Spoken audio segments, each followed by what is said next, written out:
There's no time.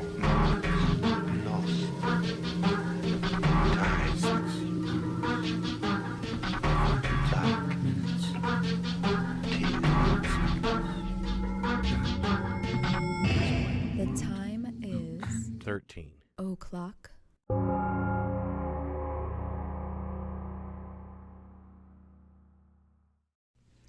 Well, hey everybody, it's episode 168. We're still worn out from the Halloween show. Yeah. It was like 5 hours.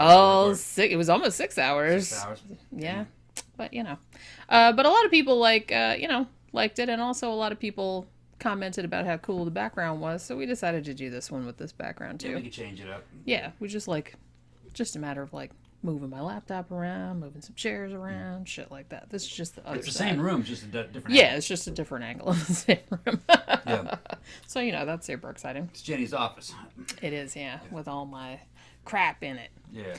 So, on this episode, we're just going back to, discussing one case. And I had this guy on my list for, a long time, but I particularly wanted to do him this week because he died in prison on October 27th. This is Ivan Milat, the perpetrator of Australia's notorious backpacker murders. So we're going to get into that I never heard of this guy. in a little while. Yeah, he's actually one of Australia's most prolific serial killers. He killed 7 that they know of, but they think that there are very likely more of them. And there was also a horror movie that was loosely based on him. So I'll get into that in a little bit. So before we do that, though, we'll do our regular shout-outs like we do. Faceless Villain 3, as I say every week, out in all formats. Also, my short story collection, Associated Villainies, also out in all formats. As I said, my other short story collection, Hopeful Monsters, will also be up shortly. I don't know how long it's going to be, but because I haven't got around to recording it yet. I did a little bit of it, but I'm working on it slowly. But it'll probably be up by the end of the year. Also had a couple of shout outs for, we have a new patron named Heather. So thank you very much for that. Thanks, Heather. We also got a donation from Marcus. Yeah. And a donation from friend of the show, Melanie, who sends us donations on a Marcus. rather, regular basis. So it is all much appreciated. So, do you want to just get right into it, or do you have anything that you would like to add? No, I'm just going to sit here. I'm warming up for the show. You're warming up. Trying to warm up. I got an energy drink. Yeah, because we're recording this a little bit in the early, daytime. in the early afternoon, so Yeah. we decided, I don't We know. got to go out tonight, too, so. Yeah, so might want to, Yeah. save the drinking Yeah. until later on. We got to go to the club tonight. We don't want to, be drunk before we even go there. So, as I said, this week we're just focusing on one motherfucker. This fucking guy. Now, if you guys saw the 2005 Australian horror film Wolf Creek, which I think they made a sequel, and they might have also made a series of it later too. I never saw that one. I've never heard of this guy. It's a very, the movie was very disturbing, particularly one thing I remember, and like I said, it's loosely based on him, but a lot of the shit that's about the killer and stuff is kind of similar to him. But one thing that I remember from this movie, which was taken a little bit from real life, was a thing that he would do, with his knife, and he would, put it in a particular part of their spine so that they were paralyzed, but they still knew what was going on. You know what I mean? Mm-hmm. And he called it head on a stick. You know what I mean? He would take these people and just, paralyze them so they would just lay there, but they knew what was happening to them. Damn. Yeah, it's So fucked he was up. really doing that. Yeah. Wow.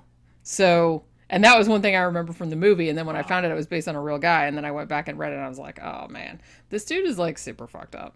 This is fucked up. Well, tell us about it. Yeah. So, as I said, Ivan Milat was responsible for, they think, at least 7 murders, which took place. Hold on, we gotta get Getter out here. Oh. Gotta get Getter out here so he hears. Okay. He needs to listen. He Yeah. needs to do something about this. Yeah. But like I said, there's nothing to be done about it now because that guy just recently died, which is why I moved him up on the schedule. Yeah. So he's responsible for at least 7 murders, which happened in New South Wales, Australia, between the years of 1989 and 1993. Although, like I said, there were probably some other ones that took place before that. As I said, his crimes were the basis of the 2005 film Wolf Creek, although that guy was also kind of based on this other guy named Bradley John Murdoch, who was an Australian criminal, and he got life imprisonment for killing an English backpacker named Peter Falconio in Australia, and that was in July 2001. So those two guys together, because they both killed, like, hitchhikers, backpackers, tourists generally that were just going around the country and, traveling around the country and staying in hostels and stuff. So this motherfucker, I'm going to go back to my other notes over here, and we will kind of start at the beginning of the story because, like I said, for a long time, there were backpackers going missing, but no one knew exactly what had happened to them, you know what I mean? Until, like, all these bodies started turning up, and then they didn't know that it was Ivan Milat until much later. So for a while, they were just called the backpacker murderers because some people were missing for years, and they didn't find them until later on. So, 19th of September, 1992. There are these two guys doing orienteering, which I didn't know what the hell that was, so I had to look it up. But do you know what that is? Okay. Yeah. I don't know if they use that word in American lingo. But orienteering, it's generally they take you, it's like a competitive sport type of thing. Not necessarily, but usually when they say orienteering, they mean it's a competitive thing. They put people out in the woods, somewhere they've never been before, and they just give you like a map and a compass or whatever, and you have to like find your way out. You know what I mean? In the Army, we call that land navigation. Yeah, but it's like they have a thing where people just like that aren't in the military where they just do it like for fun, and it's like trying to figure out where you are. Yeah, and it's like competitive and stuff. Give you a map?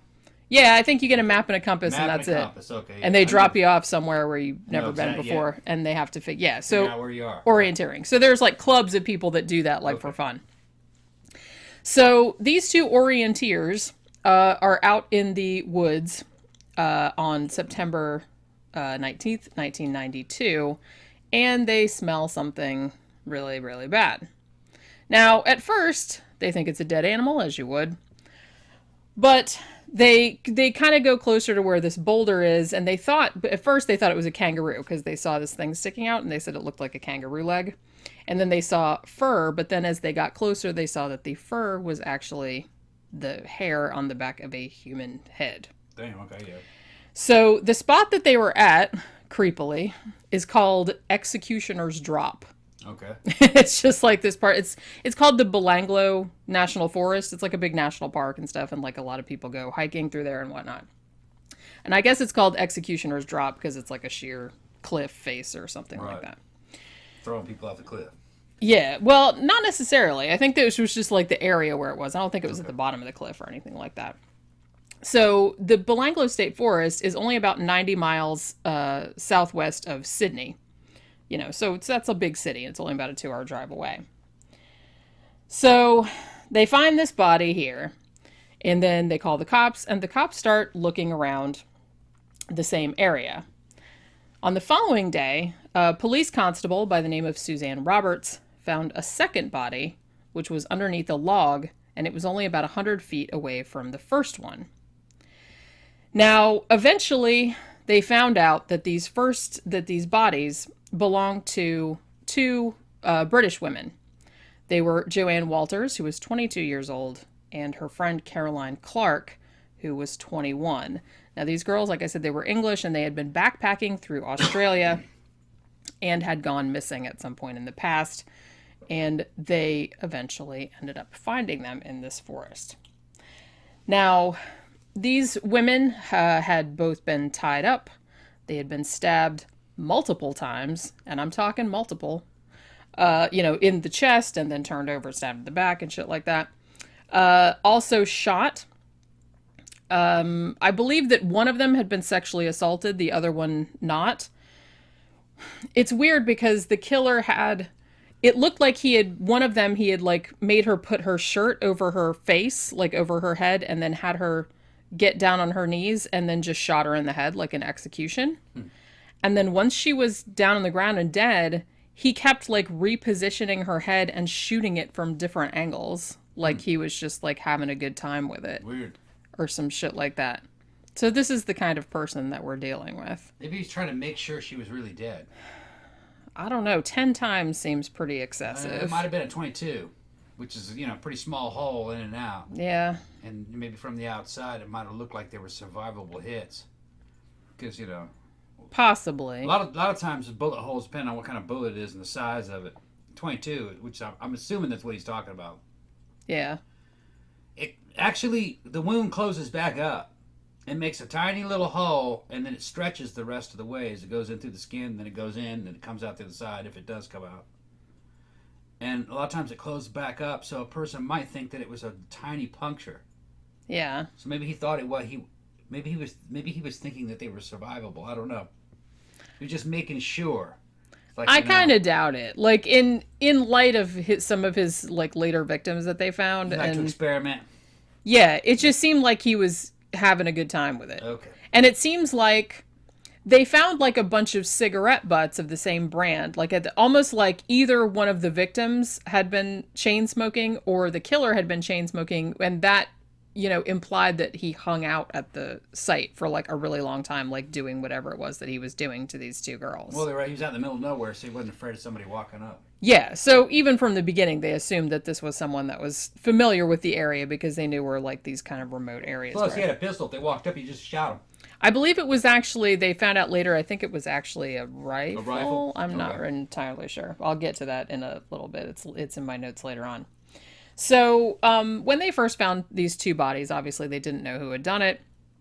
And there had been like some other backpacker disappearances. So the fact that they found these meant that, well, maybe we need to like expand the search like in the same part of the Belanglo National Forest and see if we can find more bodies. So they just called this person at the time the backpacker killer. Now, these first two victims that had been found, they had actually been missing since May or June of 1992. Now, Joanne was originally from Wales. She worked as a nanny. Caroline was actually from Northumberland, and they hadn't known each other prior to coming to Australia, but I guess they had met there, like they were both, had come over like, on a tourist visa, and they had come over and they were backpacking and hiking and stuff like that. So they actually were hitchhiking around the continent, which even back then, like even a lot of travel guides, even in the 1990s, 80s and 90s would tell you that, oh, Australia is a very safe country. And it's like, hitchhiking is kind of a cheap way to get around and shit like that, which I guess it was, it's, obviously some people got murdered, but it wasn't like, it wasn't like a huge thing where, it was kind of like in the United States, like maybe back in the 50s and shit like that, where 50s and 60s, where you could hitchhike and a lot of people hitchhiked and it was kind of considered a safe thing to do. Like people didn't really think of it as that big a deal. Yeah. Even though there were like murders that started to happen like later on, Yeah, but I think a lot of it was naivete, though. possibly, Because they didn't yeah. get around what was happening to certain hitchhikers, but over the time, people realized that hitchhiking was a bad idea. Yeah, true. You know what I mean?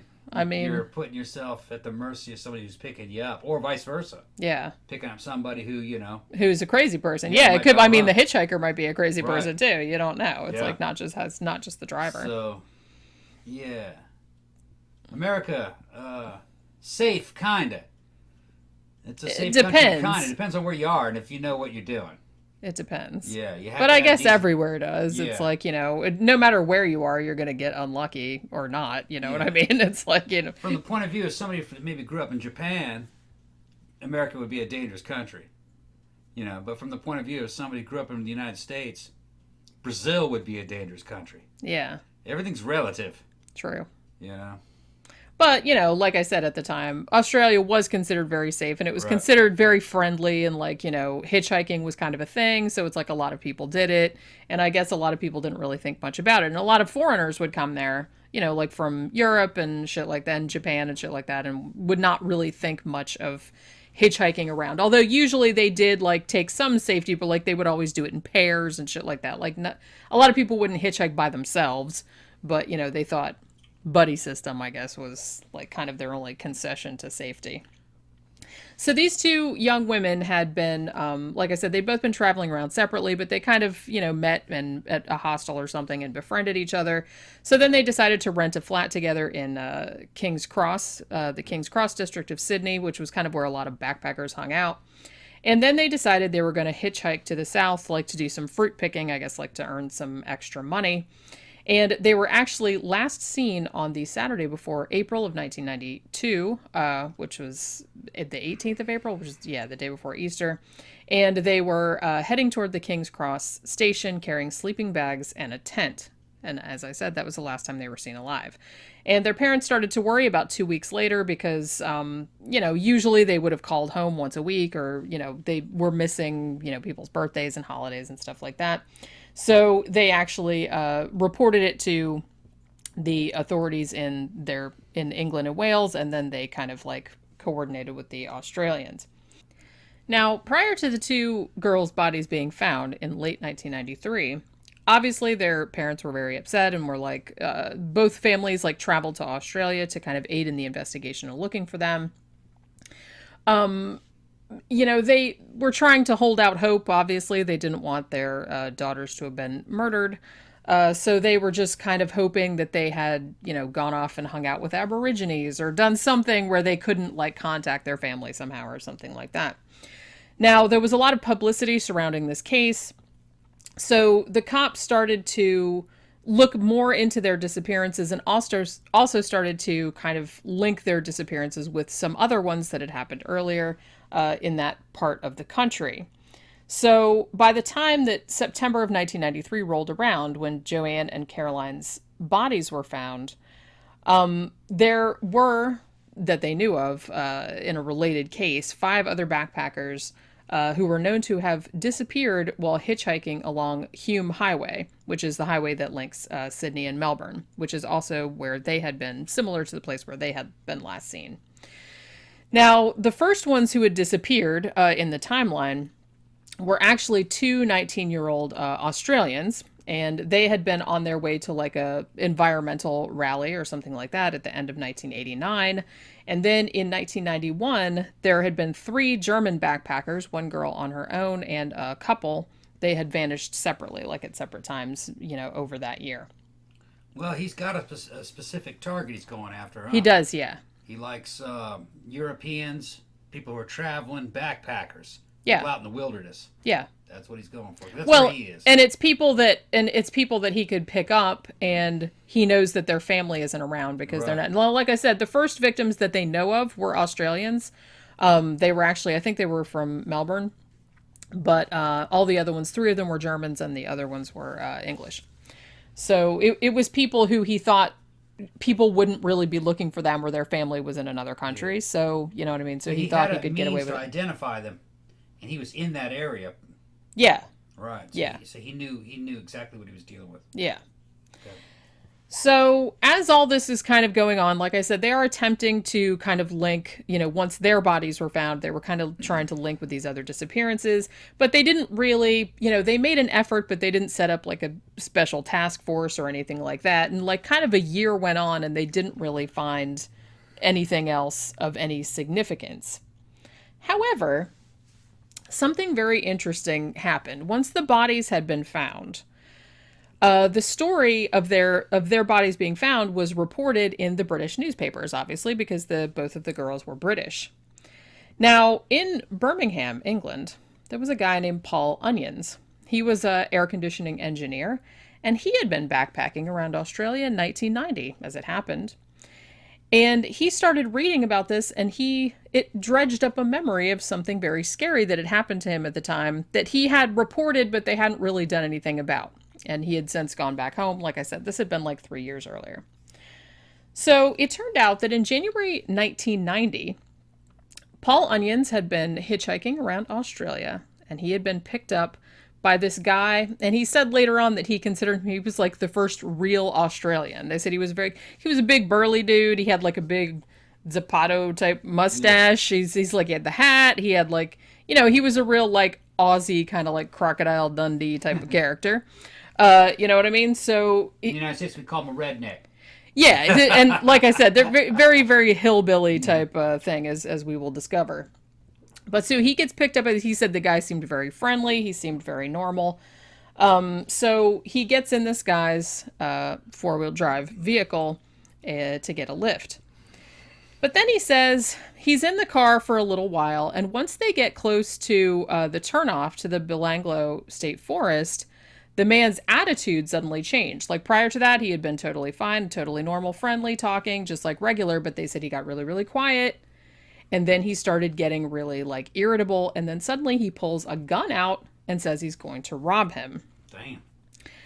Now, what ended up happening in this case was that Paul Onions later reported, he said, I saw the gun and that was scary, but he's like, then I looked like in another part of the car, because I think what the guy said was like, oh, I'm going to stop the car or I'm going to go get some cassette tapes. And then Paul Onions looks down and he's like, there's a bunch of cassette tapes right there in the console, like in the front seat. So what the fuck is this guy talking about? Yeah.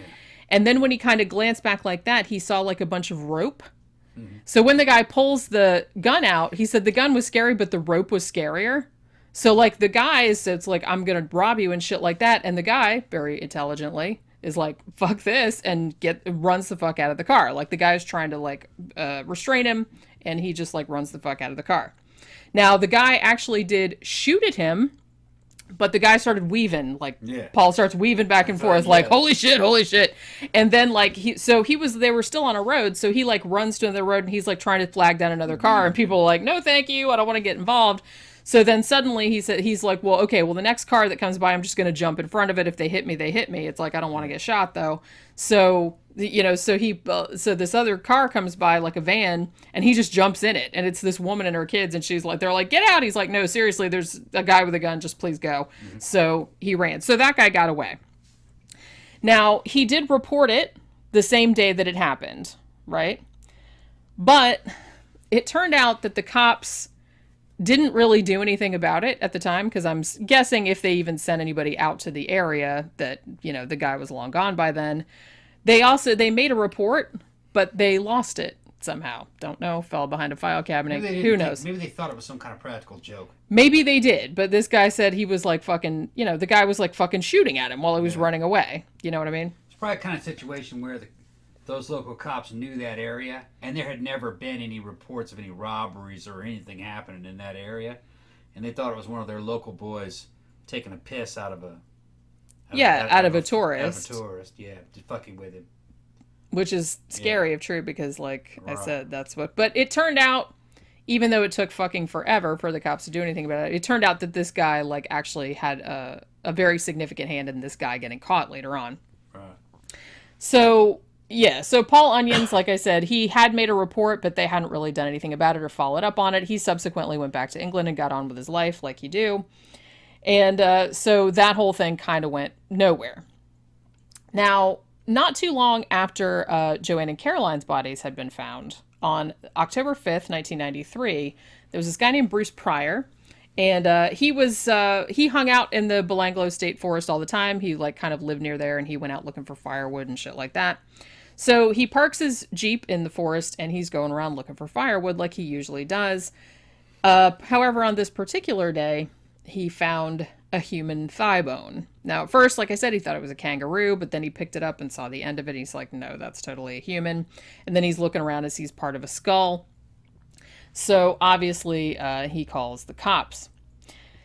Now, when the cops came and recovered these remains, they were determined to belong to 19-year-old Deborah Everest, and she had last been seen on December 30th, 1989.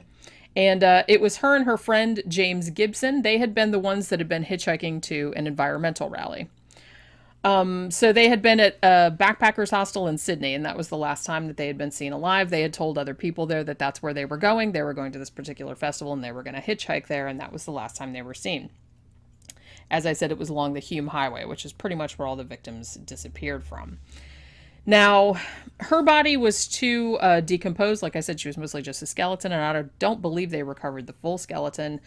So they couldn't really tell what exactly the cause of death was, although it did appear that she had been hit with a sharp object, probably stabbed in the head and in various other parts of the body. They found her bra and either pants or underwear that had been cut off, so they found those at the site also. It appeared that she had also been gagged with her own tights. Now, when they looked around, when they kind of like expanded the area of the search, they also found the body of her friend James. He was about 160 feet away from hers. He had been, it seemed like the killer, who I'm going to say it's Ivan Milat. They know who it is now, but, he had kind of like covered him up with branches and shit like that, but didn't make that much of an attempt to hide them. You know what I mean? Just kind of threw some sticks and leaves and shit over him. So this other victim, James, had multiple stab wounds, to the lungs, heart, and liver, and, had that blow to the spine, which they believe would have paralyzed him. They think what happened at this stage, in this particular scene, was that the killer stuck the knife into the guy's spine, which paralyzed him, and then they think that he made the guy like watch paralyzed while he did shit to the girl, and then he killed the guy. Damn. You know what I mean? Yeah. So they think that's what happened there. So they think too that he might have either immediately tied up people there, and there's also speculation too that there might have been more than one killer. I'll get into that a little bit later too, because none of the bodies had any defensive wounds, meaning that the guy either knocked them unconscious or tied them up immediately, or had more than one person, restraining them, or paralyzed them before they could do anything. You know what I mean? None of the bodies had any defensive And no one wounds on them. survived to tell a tale? Other than Paul Onions, like I said, the guy that just ran the fuck out of the car when the guy pulled a gun on him, he was the only one that they know of that like survived. That survived. Could be that he got the jump on him quick, and he knew how to manipulate him and control him into doing things. Yeah, And then he tied him up. that's kind of what I'm thinking Usually too. some kind of ruse. I'm going to rob you. That type of deal. I think that's what he ended. Well, they're speculating that that's probably what happened because, like I said, Paul Onion said that was what the dude did. It's like he just pulled a gun, stuck it in his face, and said, "I'm gonna rob you." Yeah, it's probably what he was doing. Yeah. He's probably reassuring him that everything will be all right. And then once he had them all tied up, that's when he started. Yeah, it's like, "Oh, I won't hurt you. Just give me your Right. stuff." Probably I what just he was doing. probably figured what it was. So at this point, once these bodies have been found, obviously cops are like, well, this has to be a serial killer because, the similarity of all the scenes and, the proximity where they were all dumped and stuff like that. So on October 12th, 1993, they actually finally formed a special task force called Task Force AIR. It was supposed to be AIR like EYRE, which is like a forest near there, because they like to give them like geographical names. Yeah. But because of the pronunciation, everybody now just spells it AIR because so it's like everybody's like, why is it called Task Force Air? That's why. It wasn't supposed to be air like the air that you breathe. It was supposed to be air like a geographical place near there. So they formed a special task force. Now, they initially had 20 detectives assigned to the team, along with other like forensic experts and stuff like that. So 3 days later, they bring in a bunch of like sniffer dogs and stuff, and they added a bunch of extra police officers, and they're trying to like search this area. Like they're doing grid searches pretty much because they feel like if they found this many bodies, there has to be some more bodies out there somewhere because this is clearly a serial killer's dumping ground. Now, not too long after that, the search yielded fruit. November 1st, they found the skeletal remains of 20-year-old German hitchhiker Simone Schmidl. They found her 3 miles to the east of where the other bodies were. She had been 20 years old. She had also had multiple stab wounds. She was last seen on January 20th, 1991. She had actually been in Sydney, and her mom was in Germany, but her mom was coming to Melbourne, like to visit her, or coming to Melbourne for some other reason. So Simone was going to hitchhike down to Melbourne to visit her mom, and she never made it there. So at this point, as I said, since they found another body, so they just keep like searching. And then they covered like there's all these fire trails and shit like that, so they're looking through all of those. And they found 2 more bodies. These were a young couple. They were also German. Anja Habschied, she was 20 years old, and her boyfriend, Gabor Neugebauer, he was 21. Now, they had also last been seen at a hostel in the King's Cross area of Sydney, and they had been going to hitchhike to Adelaide. They had last been seen on December 26th, 1991. So same thing happened to these. They had been tied up, stabbed multiple times. It's just, they were very, very violent killings. Gabor was actually found with a gag wedged between his teeth. He had been shot 6 times in the head and also strangled. Anya, his girlfriend, had been decapitated with either a sword or a machete while she was still alive. Her head has never been found. Now, when the forensic pathologist looked at the bodies, he said what it looked like was that the killer made her, like, kneel down with her head bowed and just chopped her head up like an execution. Yeah. Like, you know what I mean? Like a ritualistic Like execution. samurai execution. Yeah, like shit like that. Yeah. So, like I said, this is the type of thing that you're dealing with. Now, this is, as far as I know, this was the first inkling where Dr. Bradhurst was the name of the forensic pathologist who studied all the bodies, and it was his opinion that there was more than one killer. And this is still, this is still a point of contention to this day, because some people that, and I'll get into this a little bit later, because Ivan Milat had, the whole family was kind of fucked up. So some people think that maybe some of his brothers were there, because his brothers also had similar, criminal backgrounds and shit like that. But some people have said because some of the victims were raped, some not, some were shot, some were stabbed, one was beheaded. There was just like a couple of different MOs. And at a couple of the crime scenes, there were a couple of different firearms. So they think it might have been him and one of his brothers or something like that. But like I said, none of his other brothers has ever been convicted of it. Only he was. But there is still speculation that he didn't act alone. There's a possibility, but still one man could do all of these crimes. Yeah. We've already talked about cases where one guy got this type of crime done. Yeah. Multiple times. You just use leverage. You pull a gun on a couple. Actually, it might be easier to take control of a couple than it would be a single person, because with a couple, you have the guy and the girl there. You can actually leverage the guy to keep the woman under control, that kind of stuff. You know what I mean? You're gonna, just do what I say and you'll be all right. So he's trying to defend the girl, so no one turns and attacks, because one victim is always concerned about the well-being of the other one. So, like you said, that probably is a better. So it'd probably be easier. Yeah. You know what I mean? Because if you do it with a lone person, there's a chance that they'll just fight back against you, because they don't have anything to lose. Got nothing to lose. They know that it's all on them. Yeah. And that they're not responsible for the death of somebody else.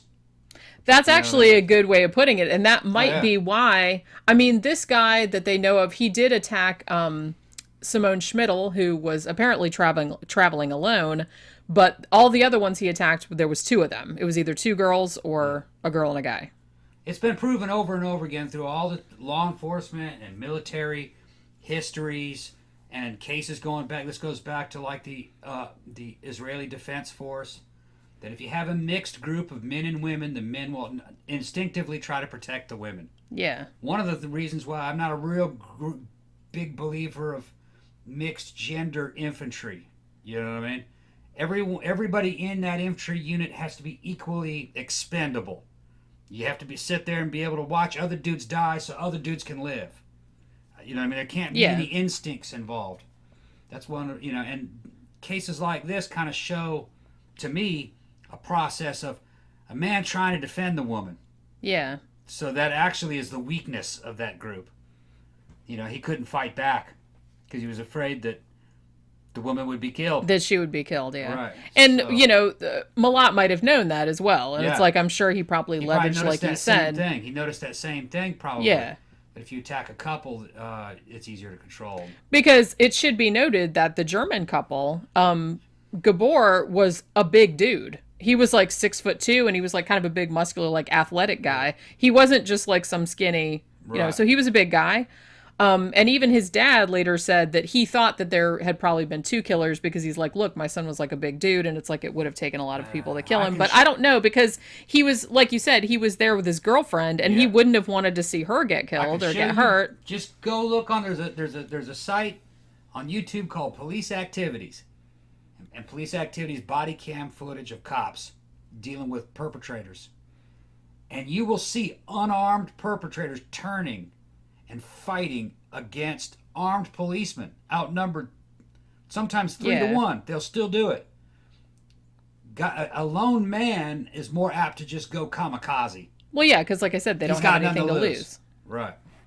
And a lot of times they're saying, shoot me, go ahead, shoot me. Yeah. And really, if I was a woman and I thought that I was being abducted, I would do that. It's much better to just force them to shoot you. I've never been in that exact situation, so I couldn't say. Attack. But I feel like I would probably rather do that as well. Because look at what could happen if you allow yourself. That's to be what abducted. I mean. And it's like fate worse than death. And that's like all this shit about like they say like, oh, I'm not gonna hurt you. So fuck that. Shoot me, motherfucker. You're gonna have to shoot me. I'm not going anywhere with you. That's what I mean. And it's like, even if they kill you, at least you can fucking hurt them. Yeah, but at least try, because that's what I mean. Because if they take you, you are not coming back. There have been many realities though. Like you can go back to what McDuff would do, who's another serial killer. He would target women that were under 5 feet tall. He was a 6-footer. Yeah. And what he would do is just a single strike right to the jaw and just knock him out. Yeah. And then throw him in the back of his car. Yeah, and it's like, what the fuck are you going to do? There's not really much you can do in that situation. There's not much you can do. I mean, I've fought guys that were bigger than me. If you're fighting a dude that is big enough to pick you up off the ground, there's not a whole lot you can do. You're going to lose. Yeah. I mean, you're going to have to think of some other shit you can do. There are physical limitations to human beings. Yeah. And size is a factor. Yeah.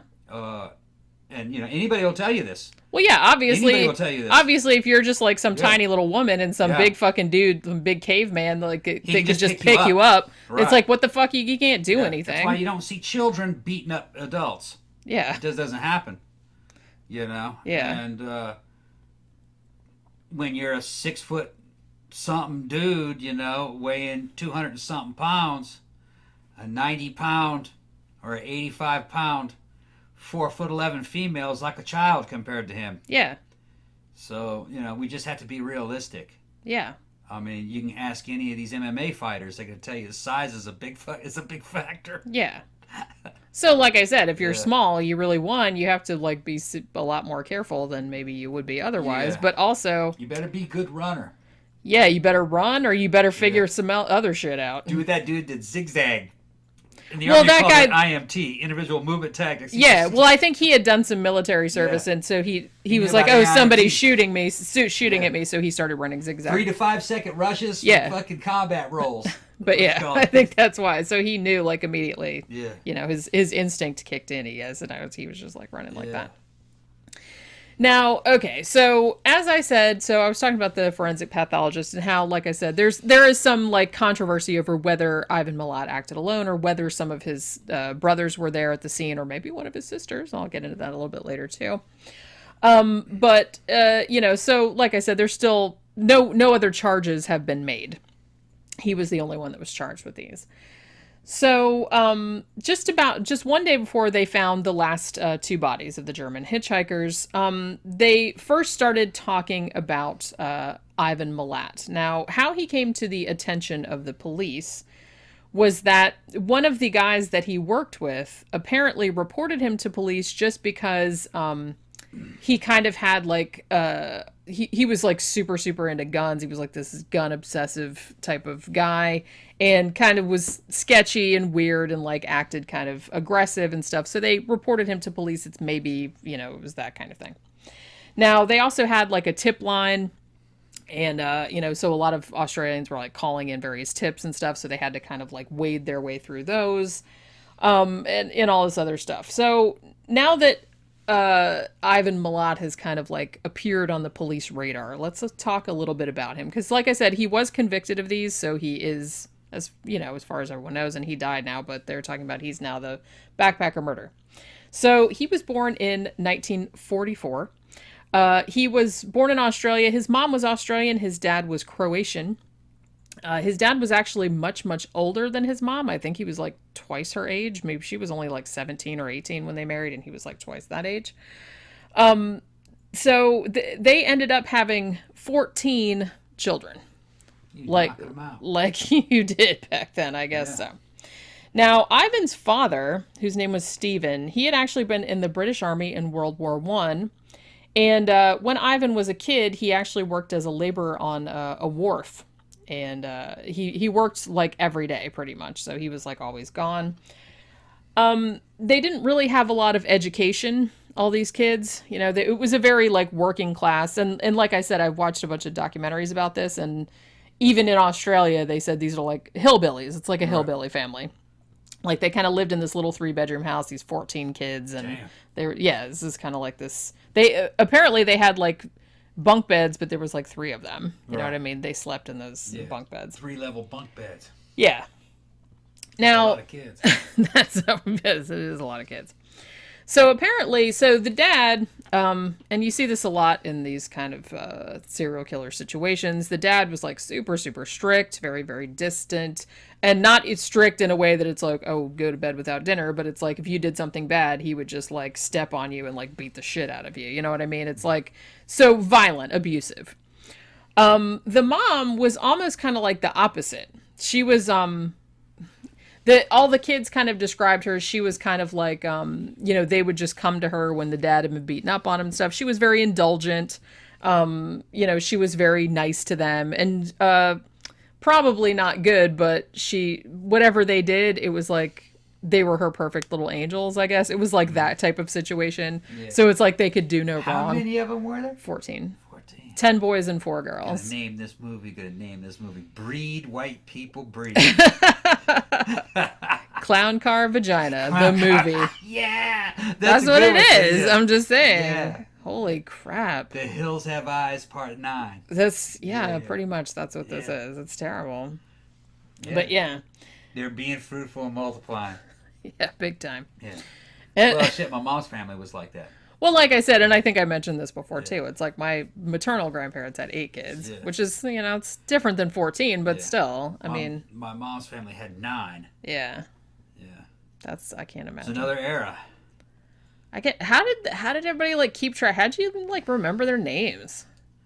According to my mom, that family was written. How could you keep track of where they all were at any one time? Security church. You would have to. I mean, think about it. I was like, look, I have a hard time keeping track of 2 cats, okay? Much less 14 children. They kept them all under, okay. What are you going to do, lock them in one room? Holy shit. It is another thing that looking back on how it went in my mom's family, they all left home by the time they were 15 or 16. Okay, well that helps. It was just a different Still, though, I'm not even talking about teenagers. I mean, once they're teenagers, all right, fuck off. Get a car, get a job, get out of here. But it's like, with their little kids, how do you keep, it's like, oh, this one's over here, like, sticking something in the fucking electrical socket, and that one's over there trying to climb on top of the refrigerator, and that one's doing, you know what I mean? It's like, my mom used to run a daycare. I know how this shit goes. And she only had, like, you know, maybe 4 or 5 kids at a time. And even that was a nightmare. When my Aunt Lois hit, like, 17, you know, back in California in those days, 17, you could leave. So she left home and took my mom with her. She's like, let's get out of here. Let's get out of here. Yeah, because that was like her youngest Let's blow sister. This popsicle stand. Let's get out of here. There was just all these kids and, you know, like it was a maximum security church. Yeah. Basically, you know what I mean? I probably would have left too, honestly. Yes, and my mom was like, yeah, let's get out of here. From what I've heard. So, yeah, they got an apartment. Yeah. You know. But yeah. Yeah, that's what I would have done. But that's just the way, you know, they all kind of did that back in it was a long time ago. And single women could just move out and get apartments, and they made good money. People worked. There's this concept: these younger people think that women didn't work. Women fucking worked all the way back. Well, like I said, working class and middle class women always worked. Yeah, they always worked. Had to. And they made money. You know, what else are you gonna do? when I got out of high school, before I joined the Army, I had my own apartment, my own car, and you know, and I was just a waiter at Denny's. Yeah. And I made a lot of money for, you know, by today's standards. Yeah. I don't think a waiter at Denny's, a 17 or 18-year-old waiter at Denny's.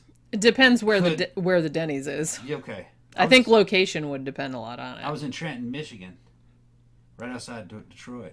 I mean, you know what I mean? At that time, it's just going to depend my own apartment, what neighborhood it's in, what state it's in, what's, you know, it's gonna depend on a lot of things. Because you probably couldn't do that in New York. I know. Well, I know some servers that make a lot of money, but I know some servers that don't make shit money. But it depends on where the restaurant's at. You know what I mean? It was like 1986. I was making $100 a day. But what I was wondering about before is, like, especially back in the old days when women had all these kids. Okay, for one thing, it's like nowadays I feel like there's more of like a co-parenting vibe where it's like, dads are more involved in their kids' lives, which they didn't really used to be to the same extent like back then. So you have a woman with 14 children. She doesn't really have any help from the dad because he's either always off at work or whatever the fuck it is he's doing. So it's like she has to keep track of all of these kids like by herself. And like back then, I mean, this wasn't that long ago, but I mean, back in the old days when we're talking about like the 40s, 50s, shit like that, it's like, think about how much longer everything took, how much longer cooking took, how much longer laundry took, how much, it's like, how the fuck when did they sleep? I don't understand it. It's like, I just don't understand how they got anything done. Well, we were growing up in the 70s and the 80s, we were feral. That's true. We could just leave. Yeah, we just ran away. Because I mean, even when I'll be back before dark. Your parents. Yeah, I mean, even when I was a kid, it's just like, just go outside. Jesus Christ, get out of my face. That wasn't until like the 80s, the part of the 80s where you had Geraldo Rivera scaring the shit out of everybody that all the children they're all going to get kidnapped. They're all going to get kidnapped and they're all going to get raped. By satanic cults. Yeah, that was the beginning of this new like millennial type generation staying home, just playing video games and helicopter parents and shit. You know what I mean? That caused all that. But during our time, get the fuck out of here. Yeah. I'll be back before dark. Although bad shit did happen. Don't burn anything down. Okay, I won't burn nothing up. It's like, I can't promise that. Yeah. Go get that gasoline. Yeah. We're going to burn some shit down. Burn some shit down. Yeah, that's pretty much. Kids were different back then. I'm going to build a ramp. I'm going to jump this bicycle. Evil Knievel. Yeah. You and Evil Knievel. I fucking loved Evil Knievel. I know you did. Me and every other boy on the damn block, Jimmy and Mike and shit, we were all equally Evil Knievel. Yeah. It was like the Evil Knievel brothers. Put on capes, jumping off roofs and shit like that. With cape was just a beach towel. Beach towel tied around your neck with your dad's motorcycle helmet on and dish gloves. Yeah, I remember my brother doing shit like that. Yeah, dish gloves, jumping off top of the jumping off the roof of the house. Yeah. Into like some old mattresses that you found or something. Yeah. Just better hope there's no springs sticking up through jumped there. off the back of jumped off the back of the house with 2 record album jackets underneath my arm trying to fly. That didn't work. Do you remember what records they were? They were my mom, so it was probably some shit like Robert Goulet, John Denver and shit. Linda Ronstadt. Rocky Mountain High. Yeah, Colorado. I jumped off the back with a big old umbrella one time and it just went poof. Well, yeah. You're like, well, shit, that doesn't work like I saw in Mary Poppins. What Just the a hell? few seconds I felt that resistance. Yeah. It's working. It's working. Then shit, it's not working. God damn it. The movies lied to me. Yeah, it's working. Tried all kinds of shit. Oh my God, that's funny. So when Ivan Milat was still a fairly little kid, he was about 4 years old, his dad, Stephen, who prior to this was like a laborer on a wharf, as I said, he decided that they were going to be farmers.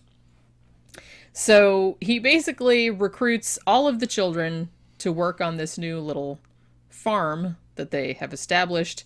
I guess it was mostly just growing tomatoes and shit like that. So he has these kids like out in the middle of the night, like watering tomatoes. It's like none of them really, I guess they went to school, but maybe kind of intermittently because they were so busy working on a farm.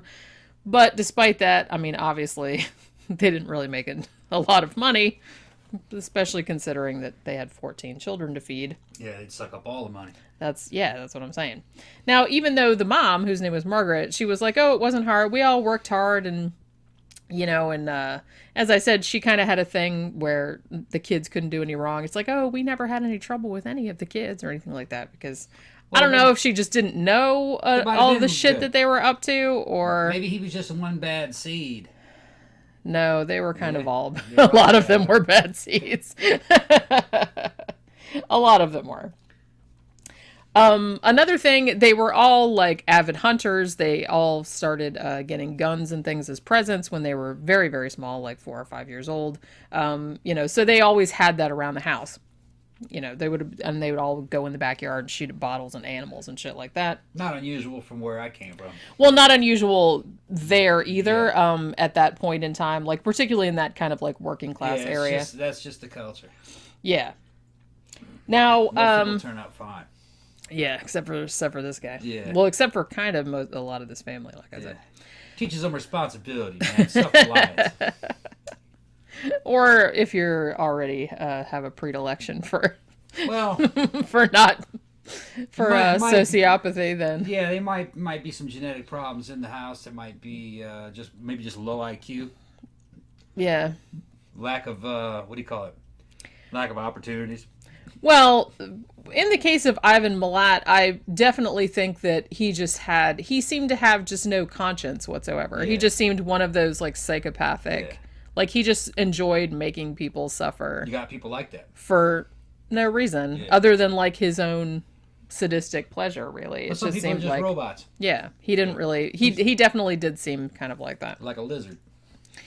So, now Ivan Milat did go to school, like I said, and was considered fairly bright, and most of his brothers said that he was the smartest one out of all the kids, that he was a particularly good artist, he was good at math and stuff like that, but as he got a little bit older, he started skipping classes, and during his early teenage years, spent a lot of time in Boys Town, which, one of those institutions, not necessarily like juvie, but kind of for kids that were like troubled or came from like poor backgrounds or what they would call overburdened families, like that had too many kids and they couldn't really keep track of where I the kid think was. that's what this is. So that's kind of where he ended up spending a lot of his time. Although, the none of the teachers at school or anything like that seemed to have any problem with him. They said he wasn't a discipline problem or anything like that, at least when he was younger. So at 15 years old, Ivan leaves school and goes to work, as many of his brothers did. He generally ended up working, manual labor building sites and things like that. Another thing that a lot of people said about Ivan was that he was real OCD about cleanliness and very into like control and order. You know what I mean? Like his dad was like that too. So I guess he kind of inherited that, where it seemed like he had to be in control of all situations. He was like, everything had to be super clean and spotless, and Well, that makes particularly sense. the way he wanted it and shit like that. That makes sense when you come out of a house that has so many kids in it. They probably, if you don't keep them in line, the place will get filthy quick. So that's probably where that's coming from. Yeah. Either that or the place was filthy and he didn't like it, so therefore he was trying. He was trying to rebel against it. Yeah. I don't see how you have 14 kids. I don't see how it could not be filthy, because Yeah. it's like you would literally have to follow every one of them around like Yeah.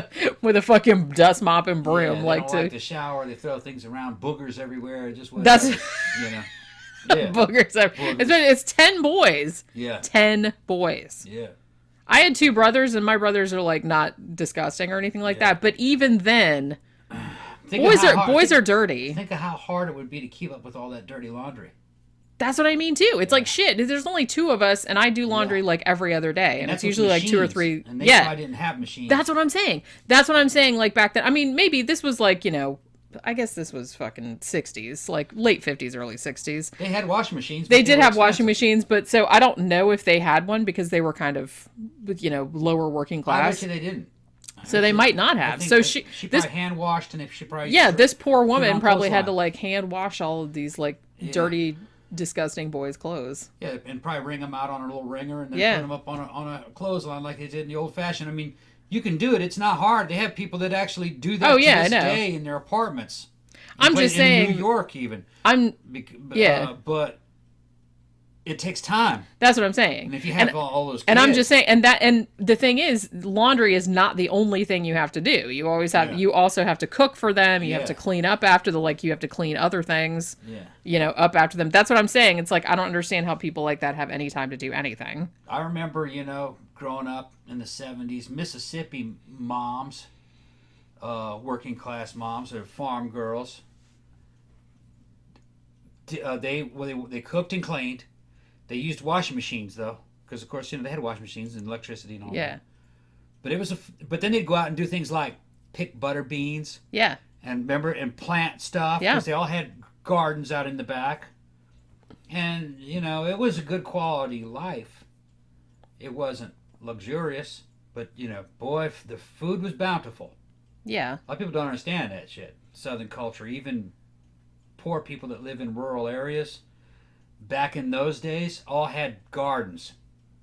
Getting fresh tomatoes out of there, butter, beans, corn. Yeah. There was an abundance of food. It was like a damn religion. More food than you could eat. Still is. That's Yeah. why everyone's so fat down here. Yeah, you could tell who was poor by how fat they are. Yeah. If you're fat, then you're poor. It's true. You're not starving. You got a lot of food. Yeah. Yeah, that's true. I think nowadays, though, I think probably the sad thing is that because the cheapest food, like that you can buy at the grocery store, is usually like not the most nutritious. No, based in corn. So Everything's sometimes carbs. even though it's not like you're not starving, obviously, but you're probably not getting like all the nutrition and shit that you need. I remember, like I said, it was all fresh fruit and vegetables, watermelons, Yeah. fish, trout lining, lots of catfish. But that last time I went back to Mississippi, that's all gone now. Yeah. You don't see it anymore. Well, that's very rural. I mean, well, no, in the same areas where they used to do all that, it's more modern houses now. Yeah. And nobody does that anymore. Yeah. But it's too time consuming. The modern world has encroached. Cable TV changed all that. Yeah. The advent of cable TV just changed Southern culture forever. All that started. Well, because everyone could see how everyone else lived, and yeah. people started getting, like Ambitions. aspirational. Yeah, and all those kids moved away. Yeah. All those kids, all the white kids of my generation from Mississippi don't live there anymore. Yeah. Their parents still live there, but they all moved away. Yeah. Which you can't blame them. No. It's like, what are you gonna do? They saw MTV. Yeah. Well, and it's like Duran Duran. Yeah. Well, and the thing too, it's like if you want to get like a decent paying job and shit like that, it's like there's no you can't really there's nowhere around there to do it. So like I said, you can't blame them for leaving. No. I would have also pretty left. much they all left. I mean, you have some there, but no. Yeah. If you were worth your shit, you got the fuck out of those areas. You Yeah. at least went to Hattiesburg. Yeah. But I wouldn't live in Hattiesburg. That's fucking boring. True. Boy. Yeah. So, all right. So, as I said, Ivan was kind of like a neat freak. They're very, his brothers always said, all his clothes had to be like immaculate. He always had to be like, always in control of every situation. However, by the time he was 17 years old, he started getting in trouble for the law. Usually fairly minor shit, breaking and entering, usually, stealing shit. So, 1962, he got 6 months in a juvenile institution, also for breaking and entering. And over the 1960s, he would get 4 more jail terms for the same thing. Car theft also was another thing that he did. His mom, bless her, said that, he must have just fallen in with a bad crowd. Yeah. Yeah, I guess so. So, the cops, started coming around to the house a lot of the times because some of the other brothers were getting in trouble with the law as well. Usually, like I said, it was minor shit, breaking and entering, just, stealing things from people. And the cops said a very interesting thing, even from this early time in the Milat family, was that the brothers would never rat on each other. You know what I mean? So it's like, they'd be like, I don't know anything about that. So they were always like very tight-lipped and very like protective of each other. And like I said, that kind of like continued on to the point where one of them was a serial killer. You know what I mean? So that's a little upsetting. So they'd even protect serial killer. Yeah. Well, all but one of them. Yeah. But I'll get to that in a little bit. So 1969, the Milat family moves to this suburb of Sydney called Guildford, which was actually kind of like a little higher income, little higher rent than where they had been living. And the mother actually ended up living there until she died. Now, while they were living here, Ivan's youngest sister, Margaret, was actually killed in a car accident. Now, one of their brothers, Wally, had been driving the car, and I guess he hit another car head on, like accidentally, and the little sister was killed. And apparently this really upset Ivan a lot. From what I heard, like, I guess she died in his arms pretty much. Like, she just like bled out while he was holding on to her. So that, because the accident was very near the house. So apparently this was like kind of a big thing in his life that his sister had died. Now, only about a month after his sister Margaret was killed, he was charged, this was in 1971, with raping one of 2 women that he had picked up. They were hitchhiking near the town of Liverpool. It's not Liverpool, England. This is in Australia. And the point where he had picked them up was right around the same place where most of these, the backpacker murders had taken place, like where most of those hitchhikers got picked up. So they think that this is kind of where his serial killing, serial rapist shit began in this 1971 case.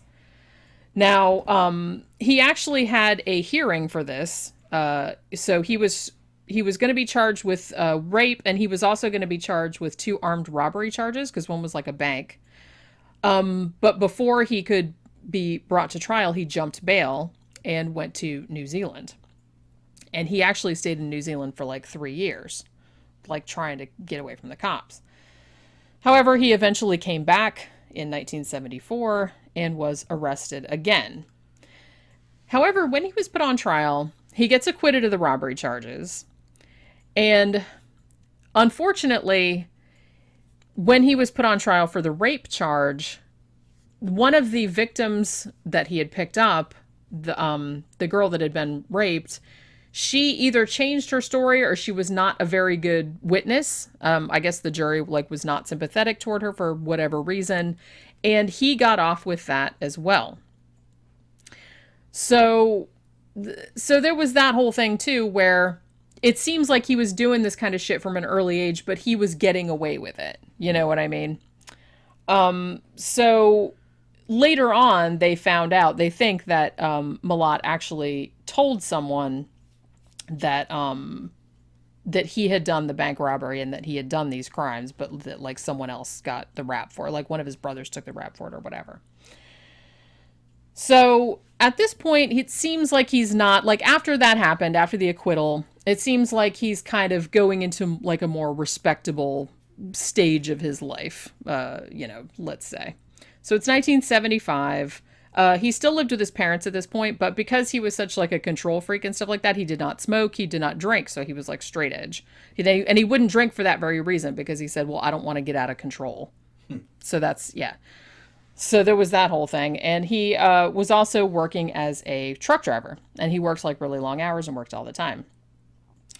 Now, at this point, he meets the girl who would become his first wife. Her name was Kieron, and she was at the time only 17 years old. I believe he was in his mid to late 20s at the time. Now, this is something that Ivan would do a lot. Kieron was actually his cousin Mark's girlfriend, and she was pregnant with his baby when her and Ivan got together. Now, later on, Ivan would also have affairs with 2 of his brother's wives, allegedly. At least. Wives, yeah. Yeah. And interestingly, there were also implications, and I've seen interviews with some of his other brothers that have said this. There were also implications that Ivan was having a sexual relationship with his sister, Shirley. They lived together at one point. And one of the brothers, I believe it was Robert or Richard, I can't remember which brother it was, there were so many. He actually said that he didn't think Ivan was the only one that was banging her either. Damn. Although he said it wasn't me, but he's like, I'm not saying which ones it was, but he's like, I think some of the other brothers were. Jeez. So this is a kind of a messed up family. Maybe when you have so many siblings, they cease to be siblings. They're just people. I guess. Kind of like what was his name? Like in Genghis Khan. Yeah. Genghis Khan had millions of. He had so many relatives that they might as well not even be relatives anymore. Yeah, right. Yeah. Well, the fucked up thing, and like I said, I saw this interview. Most of this family, other than the one brother Boris that actually did come out and say, yeah, I think Ivan's a psychopath, and yeah, I think he totally did it. But all of these brothers, they seem kind of like creeps.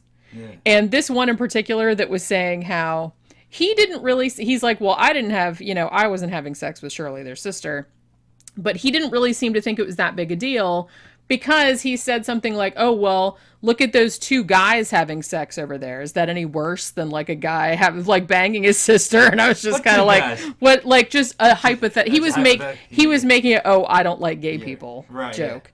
He's saying, well. He's like, oh, it's the same thing. Yeah, it was pretty much that. And I'm like, oh, charming. That's really charming. So yeah, this whole fucking family was so I don't know. I don't know if Ivan was banging the sister, but a lot of the other kind of like that old brothers did really seem to think so. And I think some of the other ones maybe might it's have been kind of too. like that British family with the Wests. Yeah. Where they just, had sex with everybody and each other. and everything. Yeah, in the family. kids, the fucking Yeah. siblings. They're Just, like, well, it's just sex. yeah. It's just sex. You know. So weird. It's just so sex. weird. You know. So yeah, I don't know if it's like true or not, Well, but when you're most a psychopath, I think that's basically kind of what ends up happening. It's Yeah. just sex. yeah. Yeah. It's just torture. Yeah, it's like just- they really don't seem to have any. It's like they're like a robot. Yeah, they don't really seem to have any. There's no emotional Everything or is no- like on the same Yeah. It's all Level. two-dimensional. It's all very Everything's on the two-dimensional. same level. It's Yeah. like this is the same Yeah. as this. Yeah, you know, well, you know, you burn a cat alive, you know. Hey, well, you eat chicken. Yeah, that's what I mean. They Yeah. they would think that those two things were Yeah, equivalent. what's the difference? You know, you're eating chicken, you're burning cats alive. You try to stuff a damn greyhound alive into a boiling pot of water. Well, hey, you know, you eat cows. Yeah. Yeah, that's like exactly how they. You know, There's no like moral continuum. No. There's nothing like that. Everything is just It's like all on the the same. same. It's all the same. Yeah, And I kind of get that vibe. yeah. And I really got that vibe with this one particular dude, like comparing like a gay relationship To incest. to incest. Yeah. He just Well- like didn't see a distinction between those two things. Well, some of those brain studies on the psychopaths said that no matter all the stimulus you give them, the reaction's about the same. is about the same. So that's basically what it is that they have muted emotional reactions. They're just kind of Yeah, emotionally clearly. dead. So when you don't really have emotions and you're just kind of robotic or lizard-like, everything probably does Yeah, feel everything, about the same. yeah, everything's just nothing's About any the same. worse than anything else. Yeah, or Nothing's better any than better anything than else. anything It's else. just- Everything is just Just kind yeah. of like this flat line, but killing somebody, it might be a spike in your emotional yeah, output, like you might get an endorphin rush off of that. Yeah. But then it goes back to that. which is probably why baseline. they do it because prob- they can't. It's the only thing that It's the only thing that gives causes a some reaction. kind of reaction, an inner reaction. And that would explain too why it usually like gets worse and worse. Like Yeah. if They they don't have to get up- caught, they they have have to to up keep the up in dose. the ante. Yeah. Yeah. And I think that's why it just keeps getting worse and worse until they get Yeah. caught. Usually, it doesn't always happen like So that. you're dealing with a person that, for some reason or another, just didn't develop Yeah. along a normal line. You know what I mean? They're just emotionally kind of dead. Yeah. Because I think that was some of the stuff that they reported is that they're just, well, how did you feel about that? And they're like, well, nothing. Yeah, they didn't feel anything Didn't about feel it, anything. Yeah. which is Which- scary. Right. That's very scary. Actually, we're probably about at the halfway point, so let's take a break right now for a couple of little commercials, little kitty videos, like we do in the middle of the And show. look at her. She's attacking that piece of mint. I The know. mint. Baby Cookie's over there with one of those mint toys. I've shown Shoves you. it in her face. And she rubbing her rubs face it. in her face like that. It's funny, the little mint toy, because it's like a little, Yeah. it's like a chew toy, but it's like, narrower in the middle, and then it's got little, like, big mint leaves on the end. So when she picks it up in one little paw and, like, holds it like that, it looks like she's, like, has a tiny little dumbbell. Yeah. And I was like, look, she Rubbing looks on like she's like, doing tiny little curls. Because she's just like, Yeah. oh, she put it down now. Now she's just laying on her back like she does with her little feet sticking up in there. All right, so when we come back, we will talk more about Ivan Milat and the backpacker murders. What you doing? What you doing? Yeah? What's up? What's up? Look at this little tail. Oh, the little tail's always going to the little feet. You are so funny, Pokey. Why are you always laying like that? Oh my goodness. Oh goodness. Oh, yeah. Right? Okay, what's that face all about? What you doing? What you doing? Oh, yay, roll. Oh, don't you do it. Don't you do it. Oh, good girl. She's like, I'm going to come over here and do it, but you can't see me. You know you're not supposed to scratch on that, even though you do all the time anyway. Because Pookie does not give a fuck. Not one bit. She doesn't care what we say, she just does what she wants. That's okay, though, because she's cute, so she gets away with it. Isn't that right? You love true crime. I love true crime. And I've spent the last 3 years compiling a series of the most intriguing unsolved murders of the 20th century. It's called The Faceless Villain, and Volume 3 is available now. featuring such fascinating cases as the Ketty murders, the Carey babies case, the Frog Boys, the Alcasar murders, and the Inokashira Park dismemberment incident. The Faithless Villain, Volume 3, is an involving exploration of unsolved slayings spanning the years from 1980 to 1999. Pick up your copy in print or ebook formats on Amazon, or download the audiobook version from audible.com, and get ready for a chilling journey through modern crime history. All right, we're back. Now, where was I? We were talking about Ivan Milat and how he had... Just his upbringing and all his buddies, all his brothers wouldn't rat out on him and stuff like that. So he ends up marrying his first wife, Kieron, who, as I said, was 17 at the time that they met in the mid-1980s. Apparently they had a wedding, but most of the family wasn't invited because there was some big feud going on about something or another. There was also another, because as I said, Ivan's sister Margaret had been killed in a car accident. Also, he had another brother, David, that right around the time that he got married was in a motorcycle accident. And he didn't die, but he was permanently brain damaged. Because that was another thing. These kids, like all the boys particularly, were super into, cars, motorcycles, guns, all the hunting, all that kind of stuff. So they were all very outdoorsy, that type of person. So they were always like driving fast, like riding motorcycles fast, shit like that. So, a couple of them were killed that way, or one was killed that way, and that one got brain damage. So Ivan gets a job for the Department of Main Roads. Like I said, he was driving a truck, so he was away for several days at a time. He was also kind of a cheapskate, so I guess that was kind of an issue, like with his new wife. And as I said, she had been pregnant with his cousin's baby at the time. So I guess the son that was born was named Jason, and so he was raising the stepson like as his own kid. It was also around this time that he started having an affair with at least one of his brother's wives, possibly two. I think this was his brother Walter's wife. Her name was Maureen. And his brother Boris, I think that he also was screwing that wife as well, but I don't know if it was at the same time or not. Also, not surprisingly, Ivan Milat was abusive toward his wife. Like I said, he was also super OCD about cleanliness, so he was always like, if something was out of place, he'd like flip out about it and everything. So he was always like beating her and whatnot. So finally, Valentine's Day of 1987. Oh, there she goes again. Come here. Cameraman Kitty. She's being camera kitty. Yeah. What are you talking about? She's like, what are you talking she's about? like, stop the show. I got things. She's trying to follow her. She wants us to go out there. Yeah. So Valentine's Day of 1987, Ivan is away at work, and Kieron has decided that she has had enough of his shit. So she packs up all her stuff in the house with her mom's help and took off. She took all the furniture. She took all her shit and everything. And apparently she went into, I don't know if it was her or a later girlfriend, but she, I think, went into witness protection, particularly after he got caught and convicted as being a serial killer. So, because he didn't see her for another 7 years. She just cut off all contact. She just took off.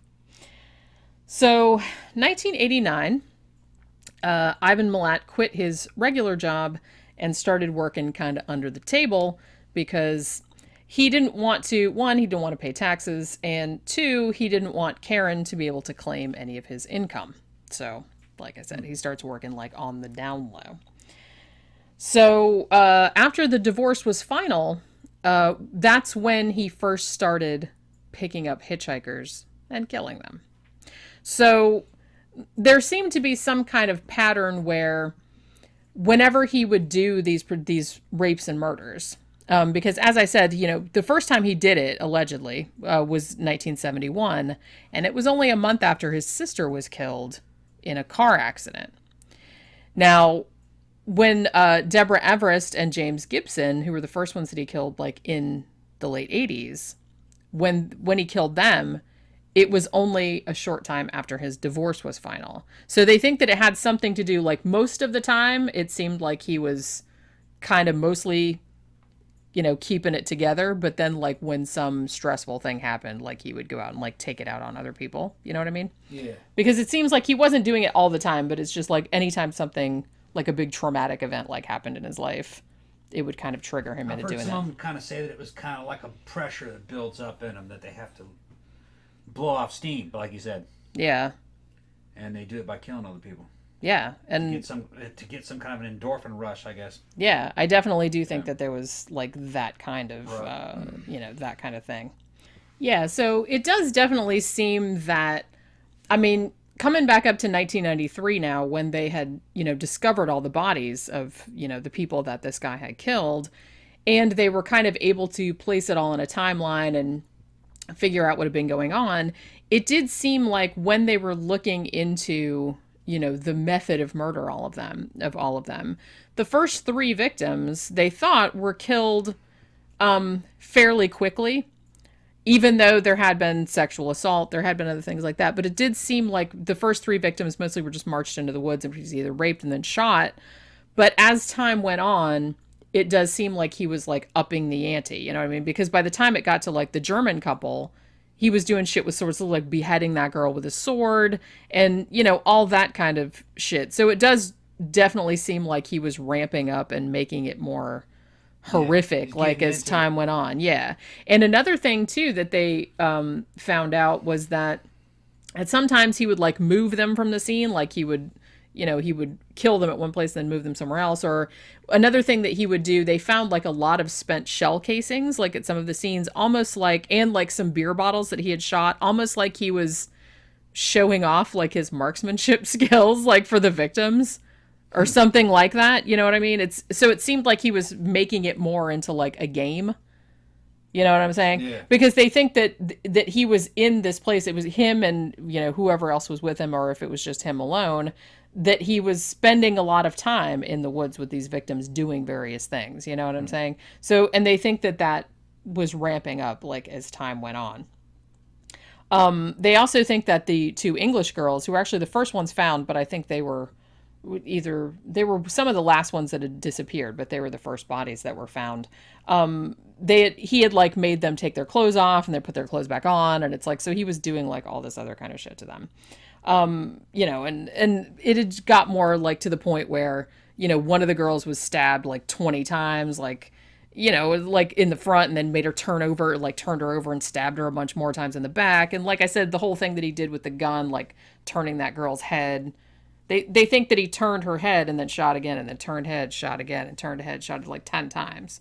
Which I don't think that had anything to do with like making sure she was dead. I think he was just doing that because he got off on it. Maybe after they're dead, he stays in that area with them and plays with them.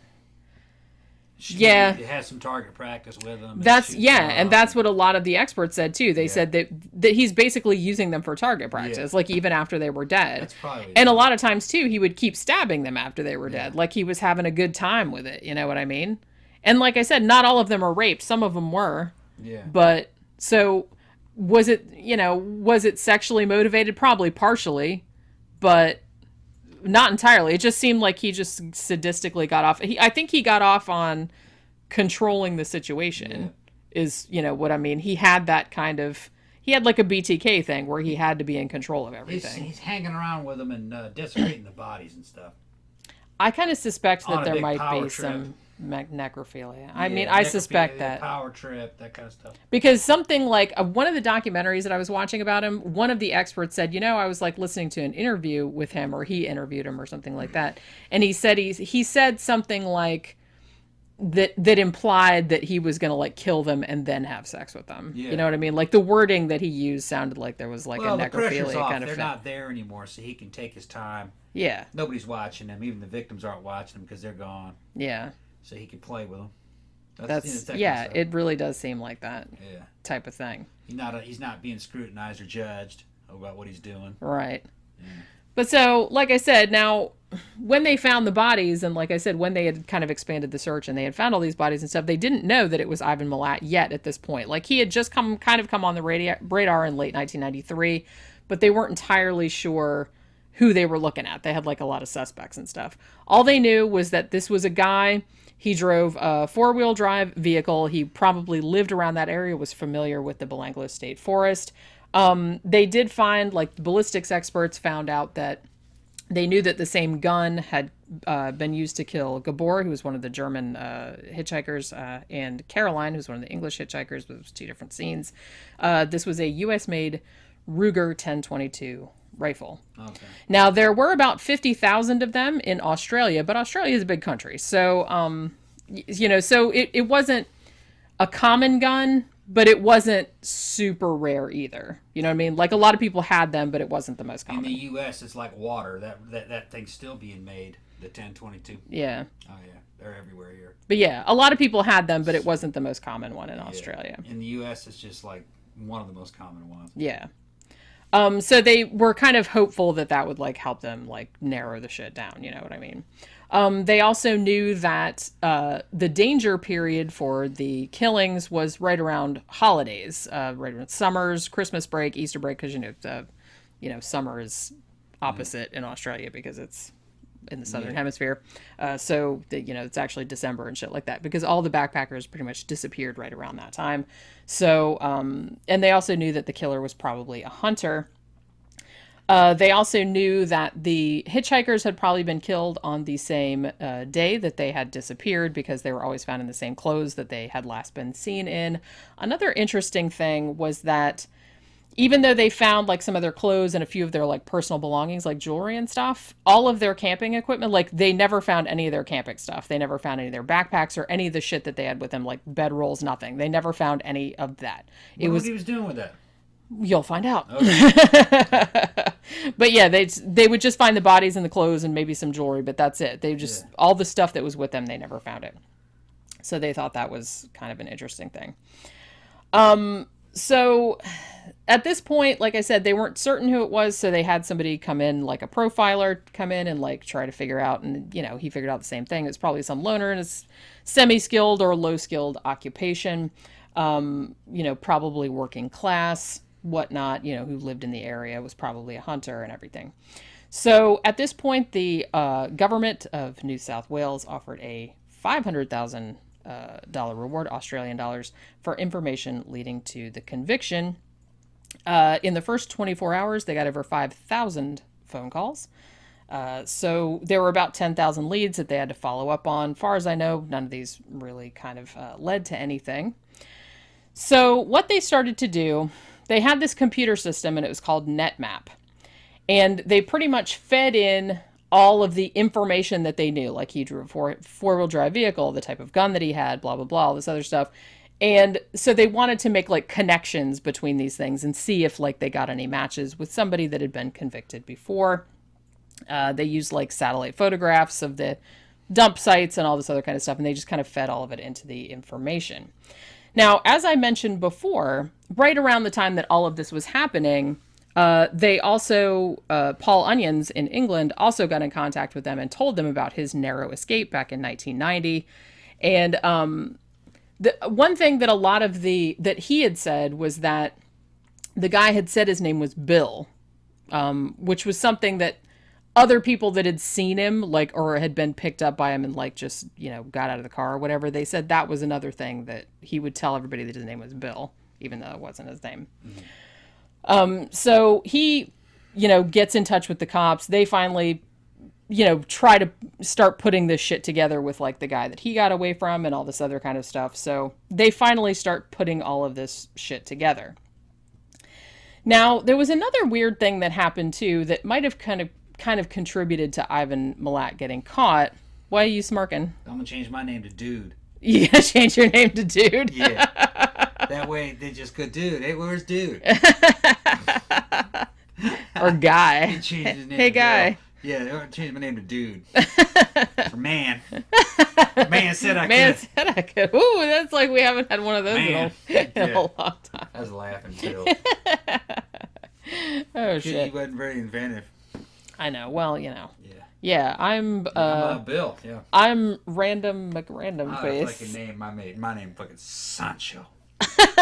You gonna be White Sancho? White Sancho. Yeah, so funny. Sancho Blanco. Yeah, Mexican friend of mine, Tijuana, just called me White Sancho. Because yeah, man, you're White Sancho, man. That's like fucking right, Sancho. Sancho. Yeah. That's sexy. Yeah, well, that's evidently in Mexico, Sancho is a stereotypical name for the dude who runs off with your girlfriend. Oh, okay. You know what I mean? So Here they call it like Jody. It does kind of fit you. But yeah, in Mexico, it's Sancho. It just means man whore. Man whore.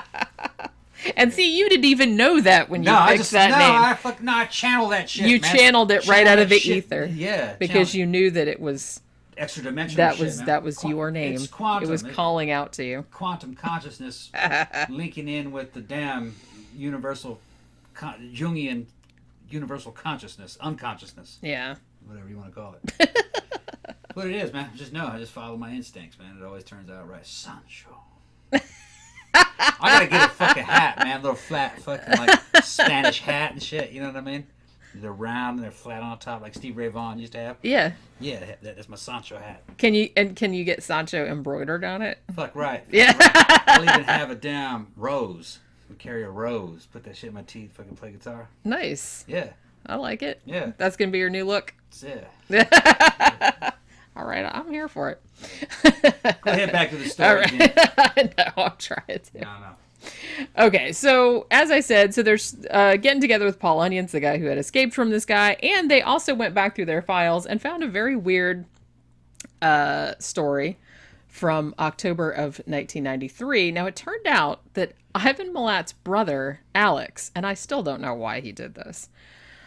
Ivan's brother, Alex, contacted the police in October of 1993, and he told them, 18 months ago, I saw two women tied up in the back of two cars, and there was like a group of men in these two cars, and it was near the Belanglo State Forest. Now, so they're speculating, once they had caught Ivan Milat, they're like, okay, now why did Alex call with this story of these guys with the two women tied up? It was either because one of the vehicles he described was a vehicle that Ivan had. So they couldn't figure out, because they couldn't corroborate like a lot of the details, like with the dates and shit and everything. So it's like, was he just trying to like throw the police off his brother's trail or off his own trail? Because like maybe he was there too. Or was he trying to turn his brother in, but he was too dumb to do it right? Or what?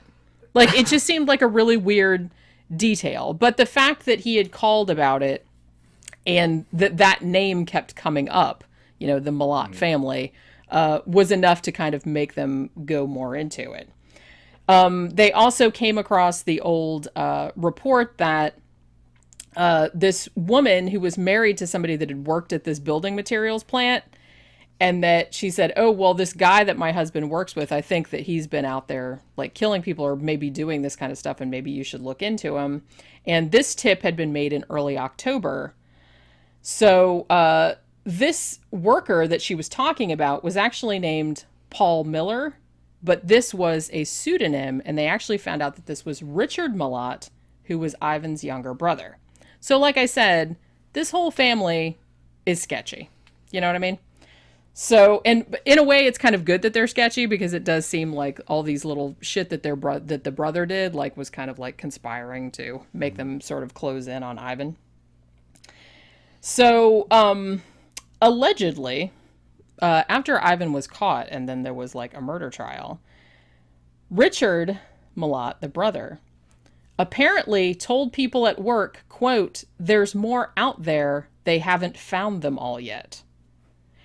And also allegedly, his workmates said that before the bodies of the German hitchhikers were found, he had said to them, "They haven't found the Germans out there yet, and I know who killed the Germans." He apparently said this to people that someone that he worked with, and they came forward later and said. And this was before the bodies of the Germans had been found.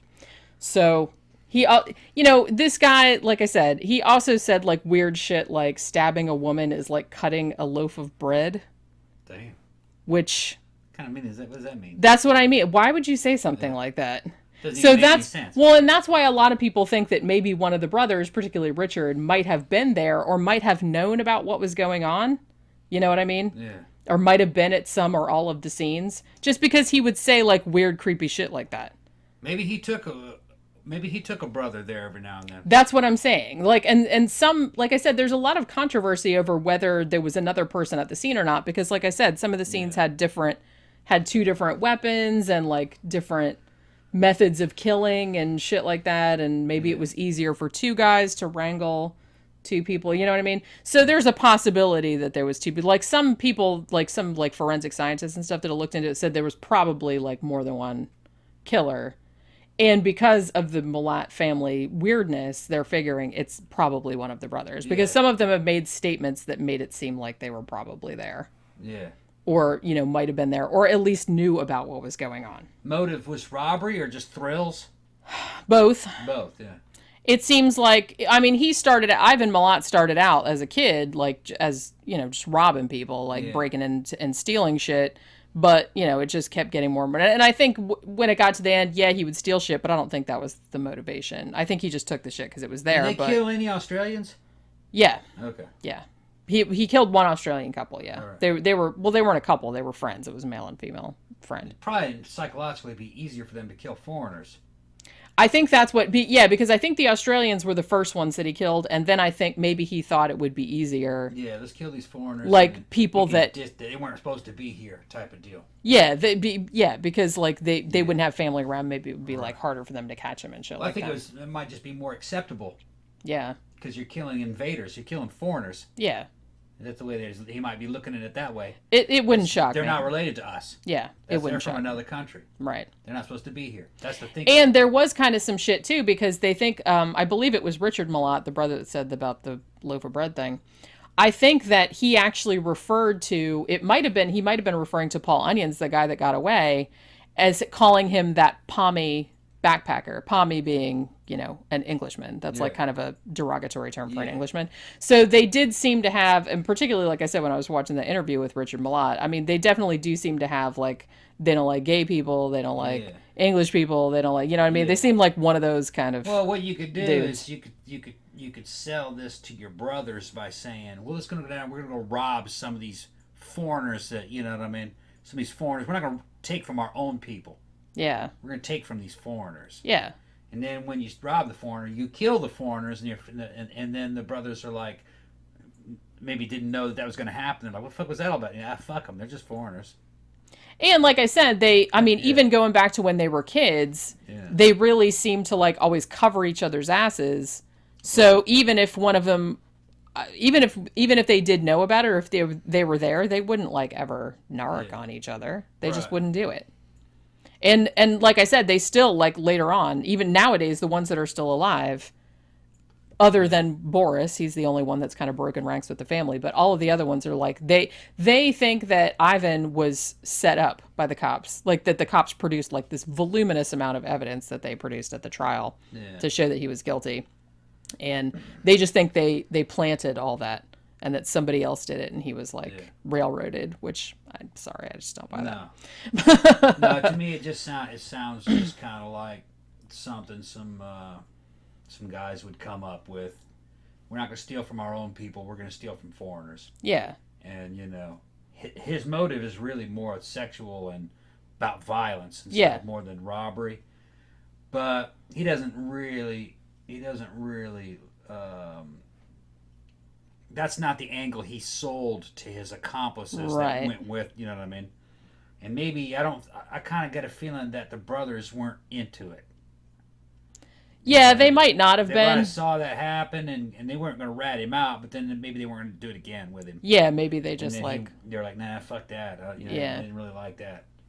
It might have been. I mean, you know, it would be strange for them all to be murderous psychopaths. You know, probably more like, nah, that was. It's like that's not really my bag, man. Yeah, that wasn't too cool. Nah, you can go ahead and do that on your own. I don't want anything to do with that. Yeah, just don't tell me about it. Right? Yeah, it's probably something like that. So by the end of 1993, the cops start discreetly asking around about Ivan at his employer, which I think it was called the NSW Road and Traffic Authority. Now they found out. Because they looked into Richard Milat because of all the creepy shit that he said. They looked into all his, like, holiday time and shit like that. Now, he had apparently been working on the days when the backpackers disappeared. However, Ivan, coincidentally, had days off on every single one of the days that the backpackers went missing. He was always off of work that day. Yeah. So, So all those dates matched up. Yeah. They also... went to his brother Walter to his house, and they said, oh, well, we're checking like gun licenses or whatever. They wanted to get to Ivan to see if he had the same firearms that they had found at the thing. But Ivan apparently found out about it. I guess maybe the brother like tipped him off or whatever. And he starts kind of hiding his firearms in various places. Although, as we'll see, he didn't really hide them very well. So as they're looking more into Ivan's past, they finally find his acquittal for the rape and burglary from 1971. So they think that's some more ammunition. So they decided, it's like they didn't have enough evidence to arrest him, obviously, but he was like their prime suspect at this point, so they decided to put him under surveillance. They had little guys out in tradesmen's vans or whatever, and they would just like sit in front of his house. Now, Ivan knew that he was under surveillance because they would often see him looking out the windows with binoculars and shit like that. But the weird thing is that, as I said, he had a really lot of evidence, like in his house and in his family's houses. And even though he knew he was under surveillance, he didn't get rid of it. You know what I mean? Which I think is very weird, but maybe he wanted to get caught. I don't really know. So, after, let's see. Shit, I lost my place again. God damn it. Okay. So after Paul Onions, the English guy who had escaped, he actually was secretly flown to Australia, and they showed him like all these pictures and shit like that, and he picked Ivan Milat out of a lineup. And so he also like showed them where he had been taken, and there was like all this other kind of stuff. So he remembered the guy. They also talked to Ivan's ex-wife, Kieron, who had taken off and left him. And she said, even though Ivan said that he had never been into the Belanglo forest, she's like, oh no, it's like we went there lots of times. It's like we went there for picnics, and, he went there a few times on his own, like hunting and things like that. So they found out he was lying about that. So then they go to interview Alex Milat about what was this story about the guys in the car with the tied up girls. And it's like, what was that all about? And when they went to interview Alex, his wife, Joan, hands the police a backpack. And she says, Ivan gave us this because it belonged to a friend of his. And the friend went back to New Zealand and they didn't need it anymore. So you guys can have it. This backpack belonged to Simone Schmidl, one of the women who had been murdered. So apparently what Ivan was doing, he was taking all of their shit, like their backpacks, cameras, all this kind of other kind of stuff. And he was either keeping it in his house or he was giving it to his family members, like as gifts. Like, here's his back. Here's some clothes. Here's all this other kind of stuff. Yeah. Now, one of the things, too, that they found was that the weird thing, though, was that one of the guy's cameras and like one of his backpacks, they found it like on the side of a road, like it had been put there specifically, like quite a lot. It was like 100 kilometers away from where his body was eventually found. They think that he might have put that there like to throw cops off the scent, like, so they wouldn't find the body as quickly and shit. Yeah. But the rest of the stuff, other cameras, clothes, everything like that, they found either in his house or in the house of one of his siblings. Yeah. He's another one of those criminal masterminds. Yeah. His thinking was that he was so tactical and so sneaky they would never suspect him. Yeah. That's what you're dealing with there. Which a lot of them are like that. I think that's what it was. I think he was overconfident. Oh yeah. Overconfident. Because obviously he was keeping all this shit around. He even had he had given his girlfriend, like he had a divorce from his wife, but he later ended up, I think he married again, like this half Indian woman. She was like she worked at a college or something like that. And she was a little bit older than him, but they actually ended up marrying later. And she was actually still with him when he was arrested. But he had given her, you remember Benetton? Yeah. Like he had given her like a Benetton top. Yeah. And that top belonged to Caroline Clark, one of the English backpackers. Like, and there was even a picture of Caroline. There was more than one picture of Caroline like wearing this top. And they said significantly this top was actually, the style was sold in England, but not in Australia. Right. So, because of course Ivan and all the family members tried to say, it's like, oh, well, this is our stuff. It's like, we bought it here, or, shit like that. So they tried to make it seem like, but the thing about it though, was that when they started searching all this, because once they found that shit, they took out search warrants on like 7 of their properties, because they kept finding backpacks, they kept finding all this stuff. Not only found stuff that presumably, like, even Paul Onions, who had escaped, his backpack had still been in the car when he took off running, obviously. Yeah. So they even found shit that belonged to him. But they found a green water bottle, and it had something on the side that had been scratched off, but they did like ultraviolet or whatever, or infrared or whatever, like camera on it. And it said Simi on it, which was Simone Schmidl's nickname. She had like written it on there, and he had tried to scratch it out. So the fact that they're sitting there, oh, this is our stuff, they're like, yeah, I don't think so. So, so finally they go to Ivan's house on May 22nd, and this was 1994. Told him to come out with his hands up. He at first ignored it because he thought they were joking. Yeah. So his girlfriend actually comes out, because finally they just kept yelling, and she came out and she said there was 50 armed police surrounding the house. So he gets arrested. Now they And he's like, what? yeah, he's What? like, I didn't do anything. What What the fuck is going on? Uh, So they interrogated him at first for 3 hours, asked him various questions about the car that he drove, the 4-wheel drive. They asked him if he owned a Ruger 1022 rifle. He said no. They asked if he'd ever used the name Bill. He said no. So they actually they only had circumstantial evidence. They said, okay, well, what we're going to do, because Paul Onions is still alive and he had flown to Australia to help in the investigation, so they said they wanted to charge him armed robbery and kidnapping in his case. And, so they would have something to hold him on until they got more evidence. So they were able to do that. And then 31st of May, they actually thought they had enough stuff to charge him. And at that point, they formally charged him with 7 murders of the 7 backpackers and the attempted abduction of Paul Onions, as well as various firearms offenses, because he had a lot of guns and it was legal then, but there was some that he wasn't allowed to have. Now, what happened with his head on the stick angle? Well, like I said, that was something, I don't think he ever said that in particular, but that was something that they made up for the movie. Okay. But that was something that he would do to most of his victims. He apparently knew he had like this big hunting knife, and he apparently knew the spot where you could like insert it, because either most or all of the victims had their spines severed at a particular place that if you just plunged it in there and then cut upwards, which is what he would do, then that person would just be paralyzed. They would still be conscious, Right. but they would be paralyzed. And how many of them did he do this to? at least 3 of them. Okay. It might have been more, but I know it was at least 3 of them. He did that to the males or the females? Both. Both. Okay. And that way they could be alive while he And was... still, and while he was raping them, or while Right. he was doing other things that he Okay. wanted them to watch, I guess. But like I said, since that was such a horrific detail, that was one thing that I remembered from the movie Wolf Creek, because that was something that the killer, I think his name was Mick in that one. Right. But he would do that too, but he called it head on a stick.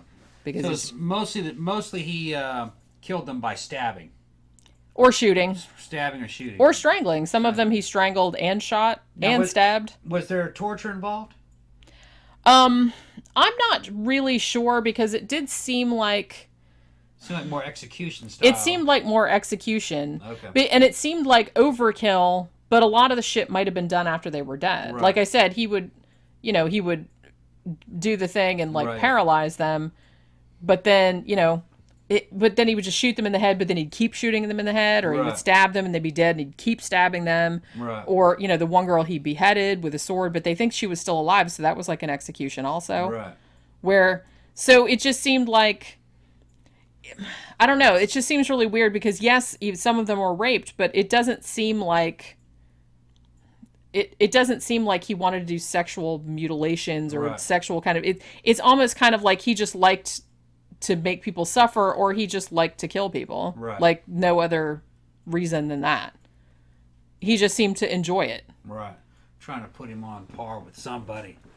Yeah, Like it's he liked. hard to think of someone that was kind of Kind of like that. like that. Seems pretty kind of unique, actually, Yeah, in that sense. that's what I thought. Because he doesn't have like a cut and dried Yeah. motive, really. A real common one would be, along the lines of,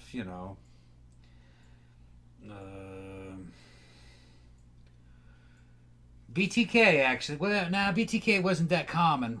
trying to say. Yeah. And Who is- BTK, that seemed very sexual. Right. This guy, like I said, he did rape some of the girls, but it's like, I don't know if that was the primary motivation. Yeah.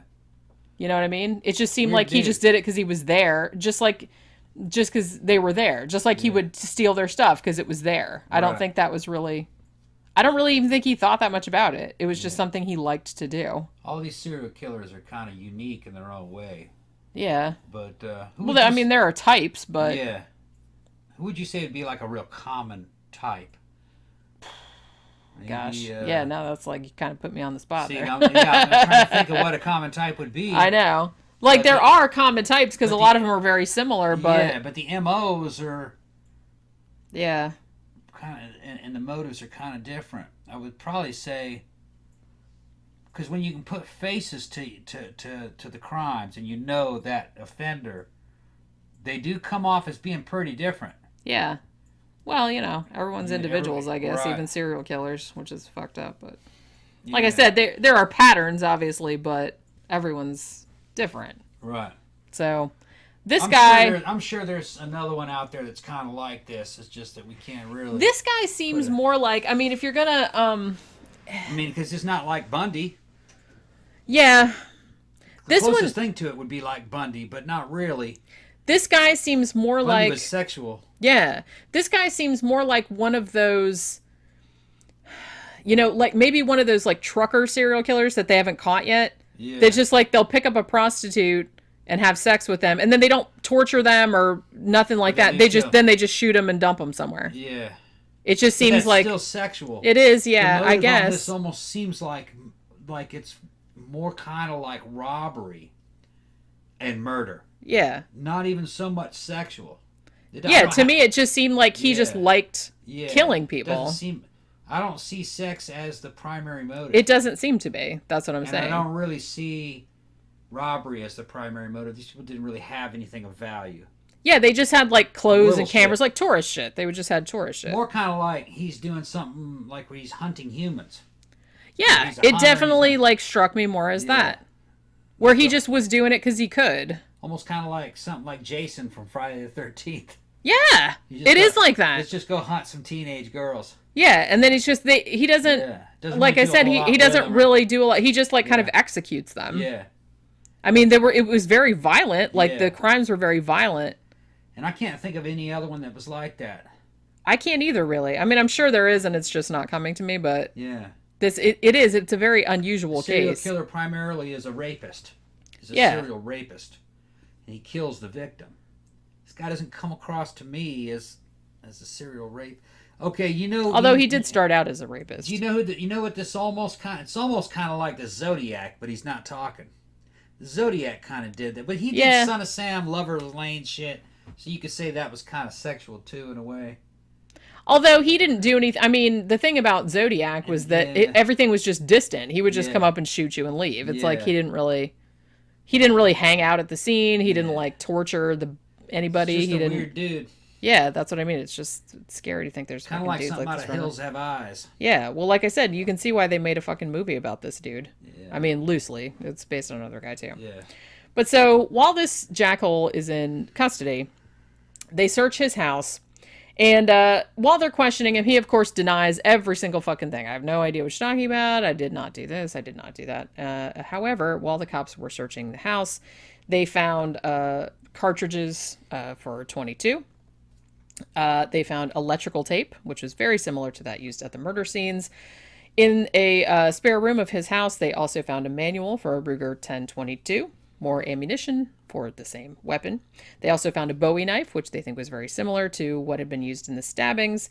They also found a .32 Browning pistol, which I think was, and the ammunition for that, which I think was also, they had found some casings for that at some of the scenes also. Then inside a wall cavity, they found a disassembled parts of a Ruger 10-22, like stuffed hidden in the wall. Part of the trigger assembly. And they did ballistics tests on this and determined that it was the same one that had been used in the murders. They also found other parts of the same gun in a cupboard in the house. They also found a map of the Belanglo State Forest. So this is looking a little incriminating. What's funny is that he thinks he can be caught if they find the weapon, but he doesn't think he doesn't think that he can be caught if they find all that clothing and all those backpacks. Right. What the fuck did he think? Because it was a lot of stuff. It was a lot of clothes and shit like that. Yeah, good investigators can figure out a lot of shit. And he didn't know anything about investigative technique. I think a lot of these guys, like I said, overconfident. Well, the thing about a lot, and this might be true of like not just serial killers, but people in general. It's like there are people that are above average intelligence, but they're not that smart. But they're not that smart, but they think they're smarter than everyone else. Yeah. Because people that are really smart, if you're really smart, you know you're stupid and you don't know anything, so you're like super careful about, you know what I mean? Because you know that there's a lot of shit that you don't know. Really smart people do not underestimate the intelligence of other people.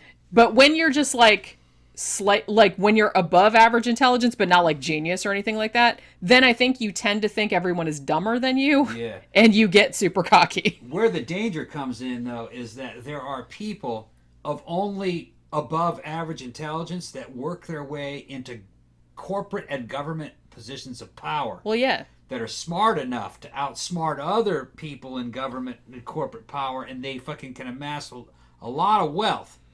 But they underestimate the intelligence of a lot of other people. Yeah. And they have a hard time predicting people's reactions. If you can look at shit today, corporations, how out of touch they are with a lot of people. You can just see what's going on in modern culture, you know.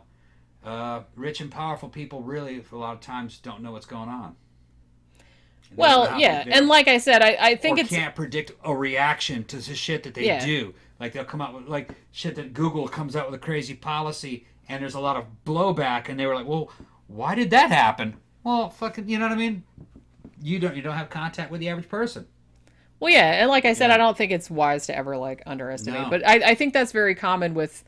Particularly because some serial killers are just like stupid lowlifes. You know, an alarming amount of them are because they don't last long because there's and I feel like there's like a misperception that serial killers like these big, and maybe because of Hannibal Lecter and shit like that. And you get every now and then there's one that is intelligent and stuff, but most of them I think are just like average or lower average intelligence. Yeah. But when you get one that's like a little bit smarter than the average person. Like we're talking about. Like Dennis here. Like Dennis, yeah. Dennis could have got away with it had he shut his fucking mouth. That's what I mean. It's idiot. Yeah. Because he was just mad because, like I said, he'd got away with it for what, 20, 30 years? Yeah. No one had caught him. He wasn't on anyone's radar. No. He just couldn't stand it. He couldn't stand it. And he just had to start like... And then there was the whole dumb thing about it's like, hey, can you catch me from a floppy disk? They're like, nah, bro, you're fine. Yeah, very trusting. Idiot. Oh, well, and then he has to tell me the truth. Why did the cops lie to me? Yeah, he has to tell me the truth. The cops. I wonder why that could be. The cops are honorable. I'm like, you really are an idiot. Yeah. But yeah, so I mean, I'm glad he's an idiot because he wouldn't have got caught otherwise. But I think probably he represents the upper end of the spectrum. Upper tier of like intelligence. He really got away with it. Yeah. But either he wanted to get caught or he was just or he just couldn't control himself. Yeah. You know what I mean? He was so much into himself that he had to continue talking about himself. Because it had been so long that I don't think he would have even been worried about getting caught anymore. Yeah. So I don't even think that he wanted to get caught particularly. I think that he just couldn't stand it because people weren't talking about him anymore. Yeah. That's what I think it was. I think it was just like an ego. Yeah. And he probably thought, like you said, he could get away with it. He's like, I'm just going to start taunting him again so I'll be in the news. And then when they get a hold of Dennis, you find out that Dennis is intelligent, but he's not that intelligent. That's what I'm saying. Okay. It's like a lot of times it's just kind of like, it's not your genius people. It's your people that are like a level or two below that. Yeah. And they think that they're smarter than everyone else, even though they're not. Like I said, a really smart person knows that they don't know everything. You know what I mean? Smart people are not serial killers. Exactly. Well, yeah, because if you're super smart, it's like, I'm not gonna get it. You don't have those problems. No, that's what I mean.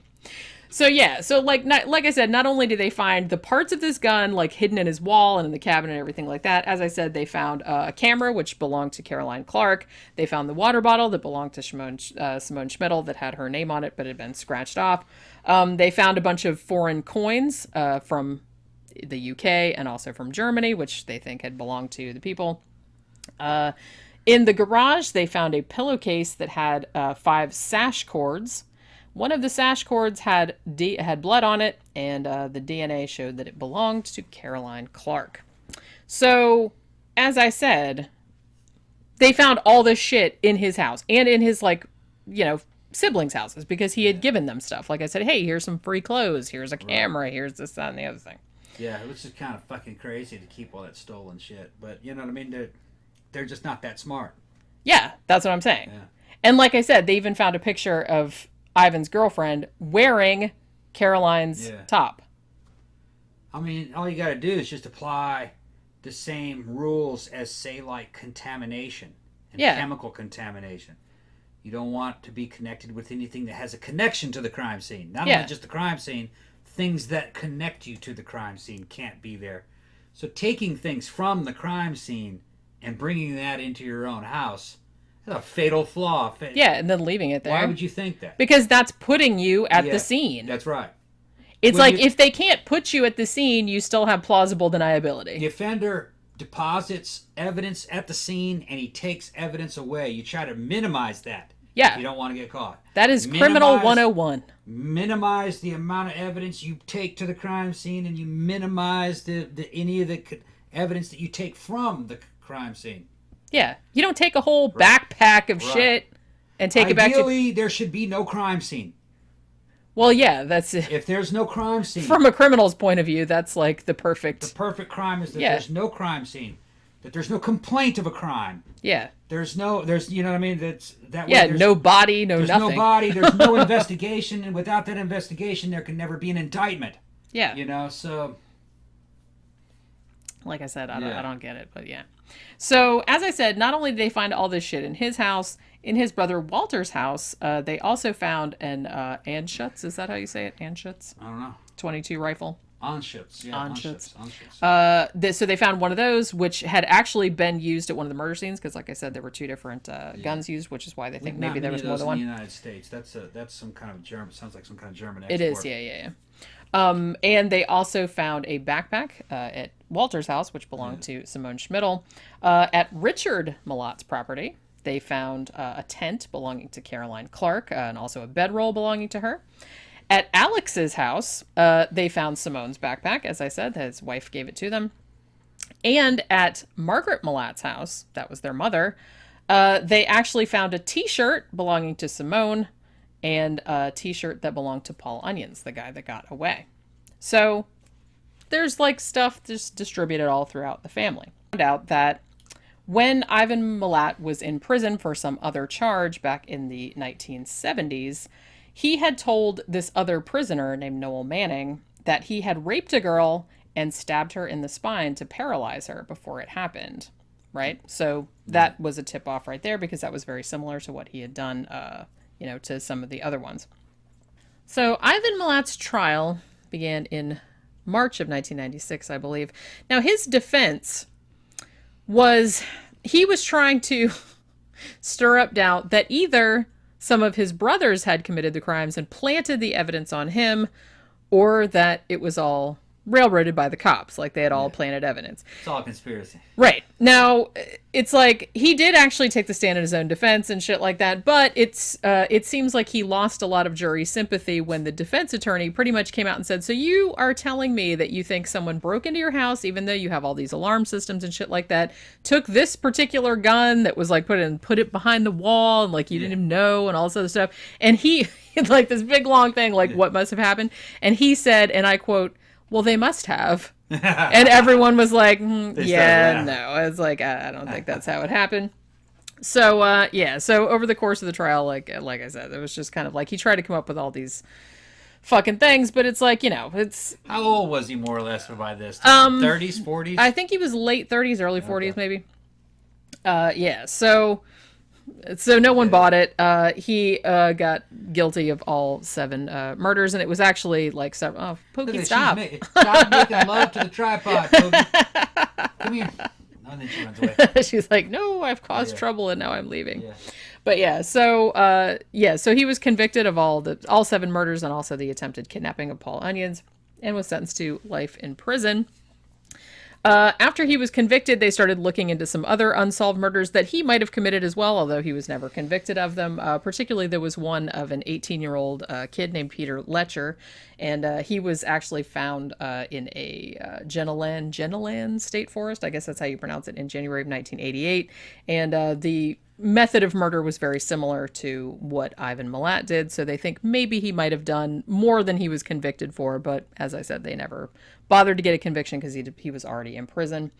So they take him to jail, and apparently he gets transported to the maximum security prison in Maitland, which is southwest of Sydney. He gets into the prison, and he's walking in there like to the showers or whatever, and this other big prisoner just comes in and just like punches him right in the face and like knocks him out. So it's like, welcome to prison, bitch. Yeah. So another thing that he tried to do a lot in prison was he was always trying to escape. Like, he always had like some fucking escape plans, right? Because he protested his innocence the whole entire time. And as I said, pretty much everyone in his family, his mother, up until she died, almost all of his brothers, except for Boris, said that they thought that he was railroaded, that they didn't think that he had done it. Although Boris, I like Boris because he's on like a lot of, documentaries about Ivan Milat, and he'll basically come out and say, I think he's a psychopath and I don't have a problem believing that he did it. And he's like, the whole family hates me because I say that. But he says that at least 2 or 3 of the brothers have said to him privately that they think Ivan is guilty, but they won't come out publicly and say it. I don't know if that's true. That's just what he says. But he has no compunctions about coming out and saying that he thinks Ivan did it. Badly on the family. Although, like I said, and some of them may have been involved. That's what I'm saying. I kind of suspect, particularly Richard Milat, and he was interviewed in some of these too. Just some of the shit that he said, because like I think later on they had a friend of his like wear a wire, and he said like he didn't come out and admit anything, but some of the shit he said implied that he could have been there. You know what I'm saying? Like he knew about some particular injuries of like one of the people that hadn't really been released and stuff. So they do think that maybe he at least knew about it, knew what was going on, or he was like actually there, but he's never been convicted of anything. So this is all allegedly and shit like that. Also, a lot of the family thought that they were still under surveillance for a long time after Ivan went to prison and everything. Now, yeah, so Boris actually, when they asked him how many people do you think that Ivan killed, he thinks that it's more like 28 people. So I think there's like the family knew some shit that was going on. Even if they weren't there, I think they probably knew. Now, another thing that Ivan did, aside from trying to like fucking escape all the time, like one time they found like a hacksaw blade like inside of a cookie packet, shit like that. And then he would do like self-harm shit. Like he would like swallow razor blades and like needles and all this other kind of stuff. He'd go on a hunger strike and he lost like 50 pounds. He did all this kind of crap. In January of 2009, he actually cut off his little finger with a plastic knife. Damn. He was going to mail it to the high court because he wanted an appeal. Damn. So he cut his little finger off with a plastic knife. He had some willpower, didn't he? Yeah, I guess so. Yeah. But yeah, and like I said, he also did like, swallowing staples and razor blades and shit like that. The hunger strike that he did, that was in 2011.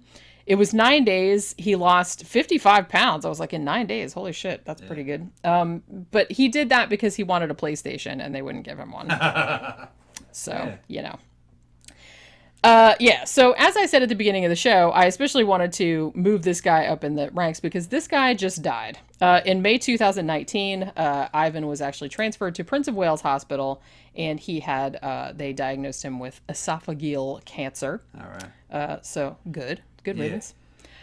So they knew that there was nothing they could do about it by the time that they caught it. So in early August, they moved him to a treatment unit at the Prince of Wales Hospital. He lost another 44 pounds subsequently and had a high temperature. And then he died at 4:07 a.m. on October 27th, 2019, which was only a couple of days ago as we're recording this. He was 74 years old. Okay. So he was older than we thought he was. Yeah, so good riddance, like I said. 74, he actually lived kind of a full life. Yeah. You know. Although, Yeah. I don't know. It's I kind of hope, this is terrible to say. Well, I guess it's not, but I was going to say, I hope that fucking cancer hurt. Yeah. That's all I'm saying. I kept his ass doped up, probably. That's a shame. Yeah. But yeah, all the shit that all those poor people had to go through. And like I said, his family, almost all of his family still think that he didn't do anything. Or they still publicly say that he didn't do anything. This guy is a pretty unique serial killer. Yeah, that's what I thought. He's more like just a psychopathic bandit. Yeah. If you ask me. He's almost kind of like those old, like, dudes back in the Old West. Back in the old, yeah. Like a where bandit, they would just, like... highwaymen. Yeah, he's like that. Guy, and he just raped some of the women, but those old highwaymen did that back then, too. And yeah, just like I said, because it was there. Yeah. And why not? Just kind of a wild man. It was just like, shit. Yeah, this is exactly what this guy... He's like evil Crocodile Dundee, like I said. Yeah. It's kind of he kind of comes across like that a little bit. Sorry, Crocodile Dundee. I know you're a fictional character. Yeah, but no, he's a shitbird. Interestingly, and I just found this when I was researching this, in 2012, Ivan Milat's great nephew Matthew Milat was also convicted of murder. Him and a friend of his axed a third friend of theirs to death. Right. In the same forest where Ivan took all the backpackers. Yeah. Isn't that special? Yeah. So yeah, he got life as well. So that's a fucking kinda, family. It's kind of rare to have like a bunch of hardcore crime happening in rural areas. Yeah. I mean, it does happen, but it's well, the people are farther apart too. So it's like, no, you don't have and the most population people know density. each other. Yeah. So if somebody gets up to some shenanigans, and the stress it'll get around. The stress levels are also lower. True. You know what I mean? They're not under a lot of environmental pressure. I guess. No, they're not. Yeah. Yeah, a lot of times they're living easy lives, drinking, getting high, playing video games. They're not under big pressures in terms of you know job performance and stuff, and yeah, that's true. They can collect Social Security if they have to. Yeah. Yeah. But yeah, so at this motherfucker Matthew Milat, who like I said is the great nephew of Ivan Milat, at his trial he was only 17 or 18 at the time. And he said on the stand, they said that he gloated about the murder. Like I said, this was like a third friend, and it was like a double-bladed axe, and they just like fucking chopped him up because I think he thought that the friend was like talking shit about him or something. Yeah. So he said, "Well, I'm just gonna take him into the woods and like cut his head off or whatever." Talking shit about me and cut your head off. Yeah, because that's a totally reasonable thing to do. So so he's up there on the stand, like kind of like happy about it, and he said, and I quote, "You know me, you know my family. You know the last name Milat. I did what they do." Yeah. So what's weird about this is that it doesn't have the motives. That's what I thought was interesting about this too. Motive. It's like I've read like so much about this dude, and I'm just sitting there going like, what? I mean, you can look at what's happening in Mexico with these cartel wars going on. You know, they're fucking cutting people's face off, boiling people alive, and all. But at least there's a motive. They're fighting over the drug wars. They're fighting over the drug It's like trade. It's horrible, but there's a reason. They're fighting over the drug trade, or the local police have collapsed, and really the cartels are now the local police, and they're bringing vigilante justice on another damn organized crime syndicate that did something. Well, they're trying to like intimidate their enemies and shit like that. So it's. Even though, you can just Google for the photos of like crime cartel victims, all the beheadings. You look at it and you go, man, that's grotesque shit. But really, that's what you saw for thousands of years with tribal warfare. It's exactly that exact same thing. Cutting people's hearts out, cutting people's heads off. That's the same intimidation. Motivation. It's gang versus gang or tribe versus tribe. So it's in a way more understandable. The motive isn't really there. Just, That's what I'm saying. I don't get this guy. I don't get a sense. This guy is almost kind of like I read about a lot of criminals and serial killers and stuff like that. And like I said, I don't sympathize with them or anything like that. But a lot of times, like I can see how that might have gone wrong, or I can see how that might have happened. This guy just seems like a blank. Yeah. Like a blank nothing. Well, he might have been, he didn't achieve what he wanted to achieve in life and was bored a lot living out in the middle of nowhere and really wasn't going anywhere in his life. He was a hunter, so he just decided to hunt some innocent people. It definitely doesn't seem like there's any deeper just out of the thrill of motive about it. It was just something to do. He was already kind of a psychopath or a sociopath, and he just evolved into doing that. Yeah, that's kind of the thing that I got. I didn't really. I don't think he thought it was that big of a deal. More like no, he didn't seem to. Like it was just kind of like a side gig. Well, I don't even know if anyone in the family really thought it was that big a deal because, like I said, I know for sure. I don't know if any of the other ones were like involved, like at the crime scene, but I'm for sure at least some of them knew about it. Well, they were foreigners. That's why their thinking was as well. They're foreigners. He's not killing people that we know around here. Yeah. That's so whatever. Yeah, they're like. Well, and we're getting free shit out of it, so I guess they didn't. Like turn them in or nothing like that. Well, it just psychology will tell you that historically it's easier to kill people from other countries because they're not like you. They're outside your ethnic group or they're outside your your local group. So they're outsiders. Yeah. So. That might have been the case here. These are kind here. of provincial people, Yeah, big time. So. Well, like I said, I saw more than one, cop or investigator call them hillbillies. It's not like It's not like they were supporting it, but they were more tolerant of it. Yeah. You know what I mean? Like they weren't for it, but they weren't all that against it. Right. That's what I'm saying. It's like that's why I think that I don't know if his mom knew. I don't know if his sister. His sister probably knew because they were super close and they lived together. And for sure, some of the brothers. If they weren't there, at least I think they knew what was going on.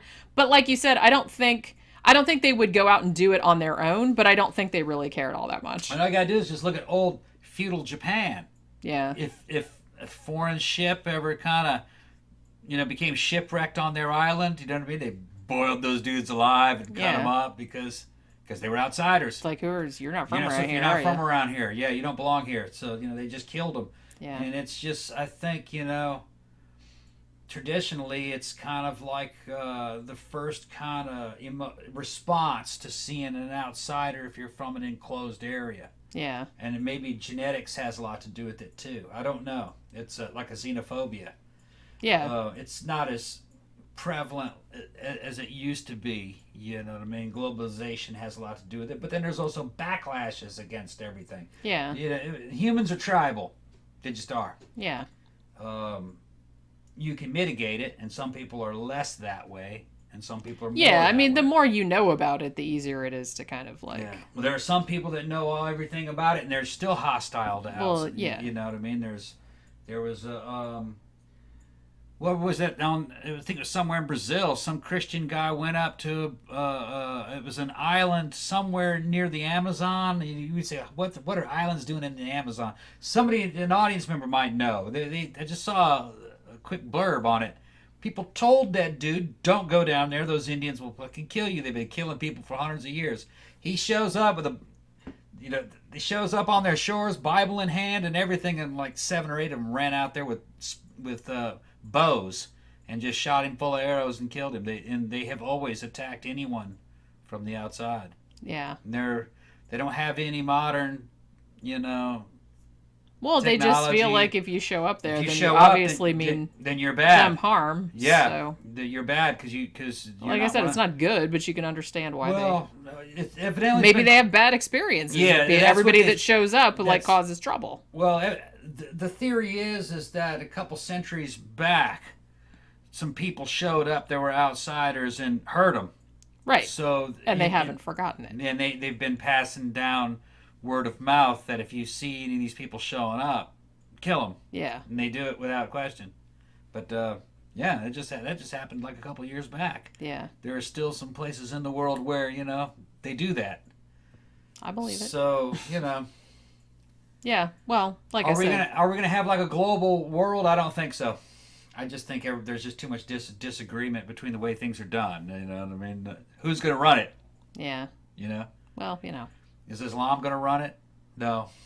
Everybody's going to fight over who's going to run it.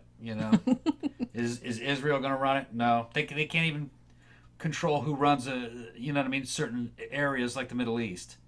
And even South America, they don't agree with who runs South America. It's like human nature that you want your shit to run it. Like I said, it's something that's never going to. That's why there's no such thing as like utopia. Or like things get better. Yeah, but they're going to get better, but they're never all going to be the same. But same. it's never all going to be good or perfect or anything like that because people are just too different and have different ideas about how, They have different cultural value systems. It will never be uniform.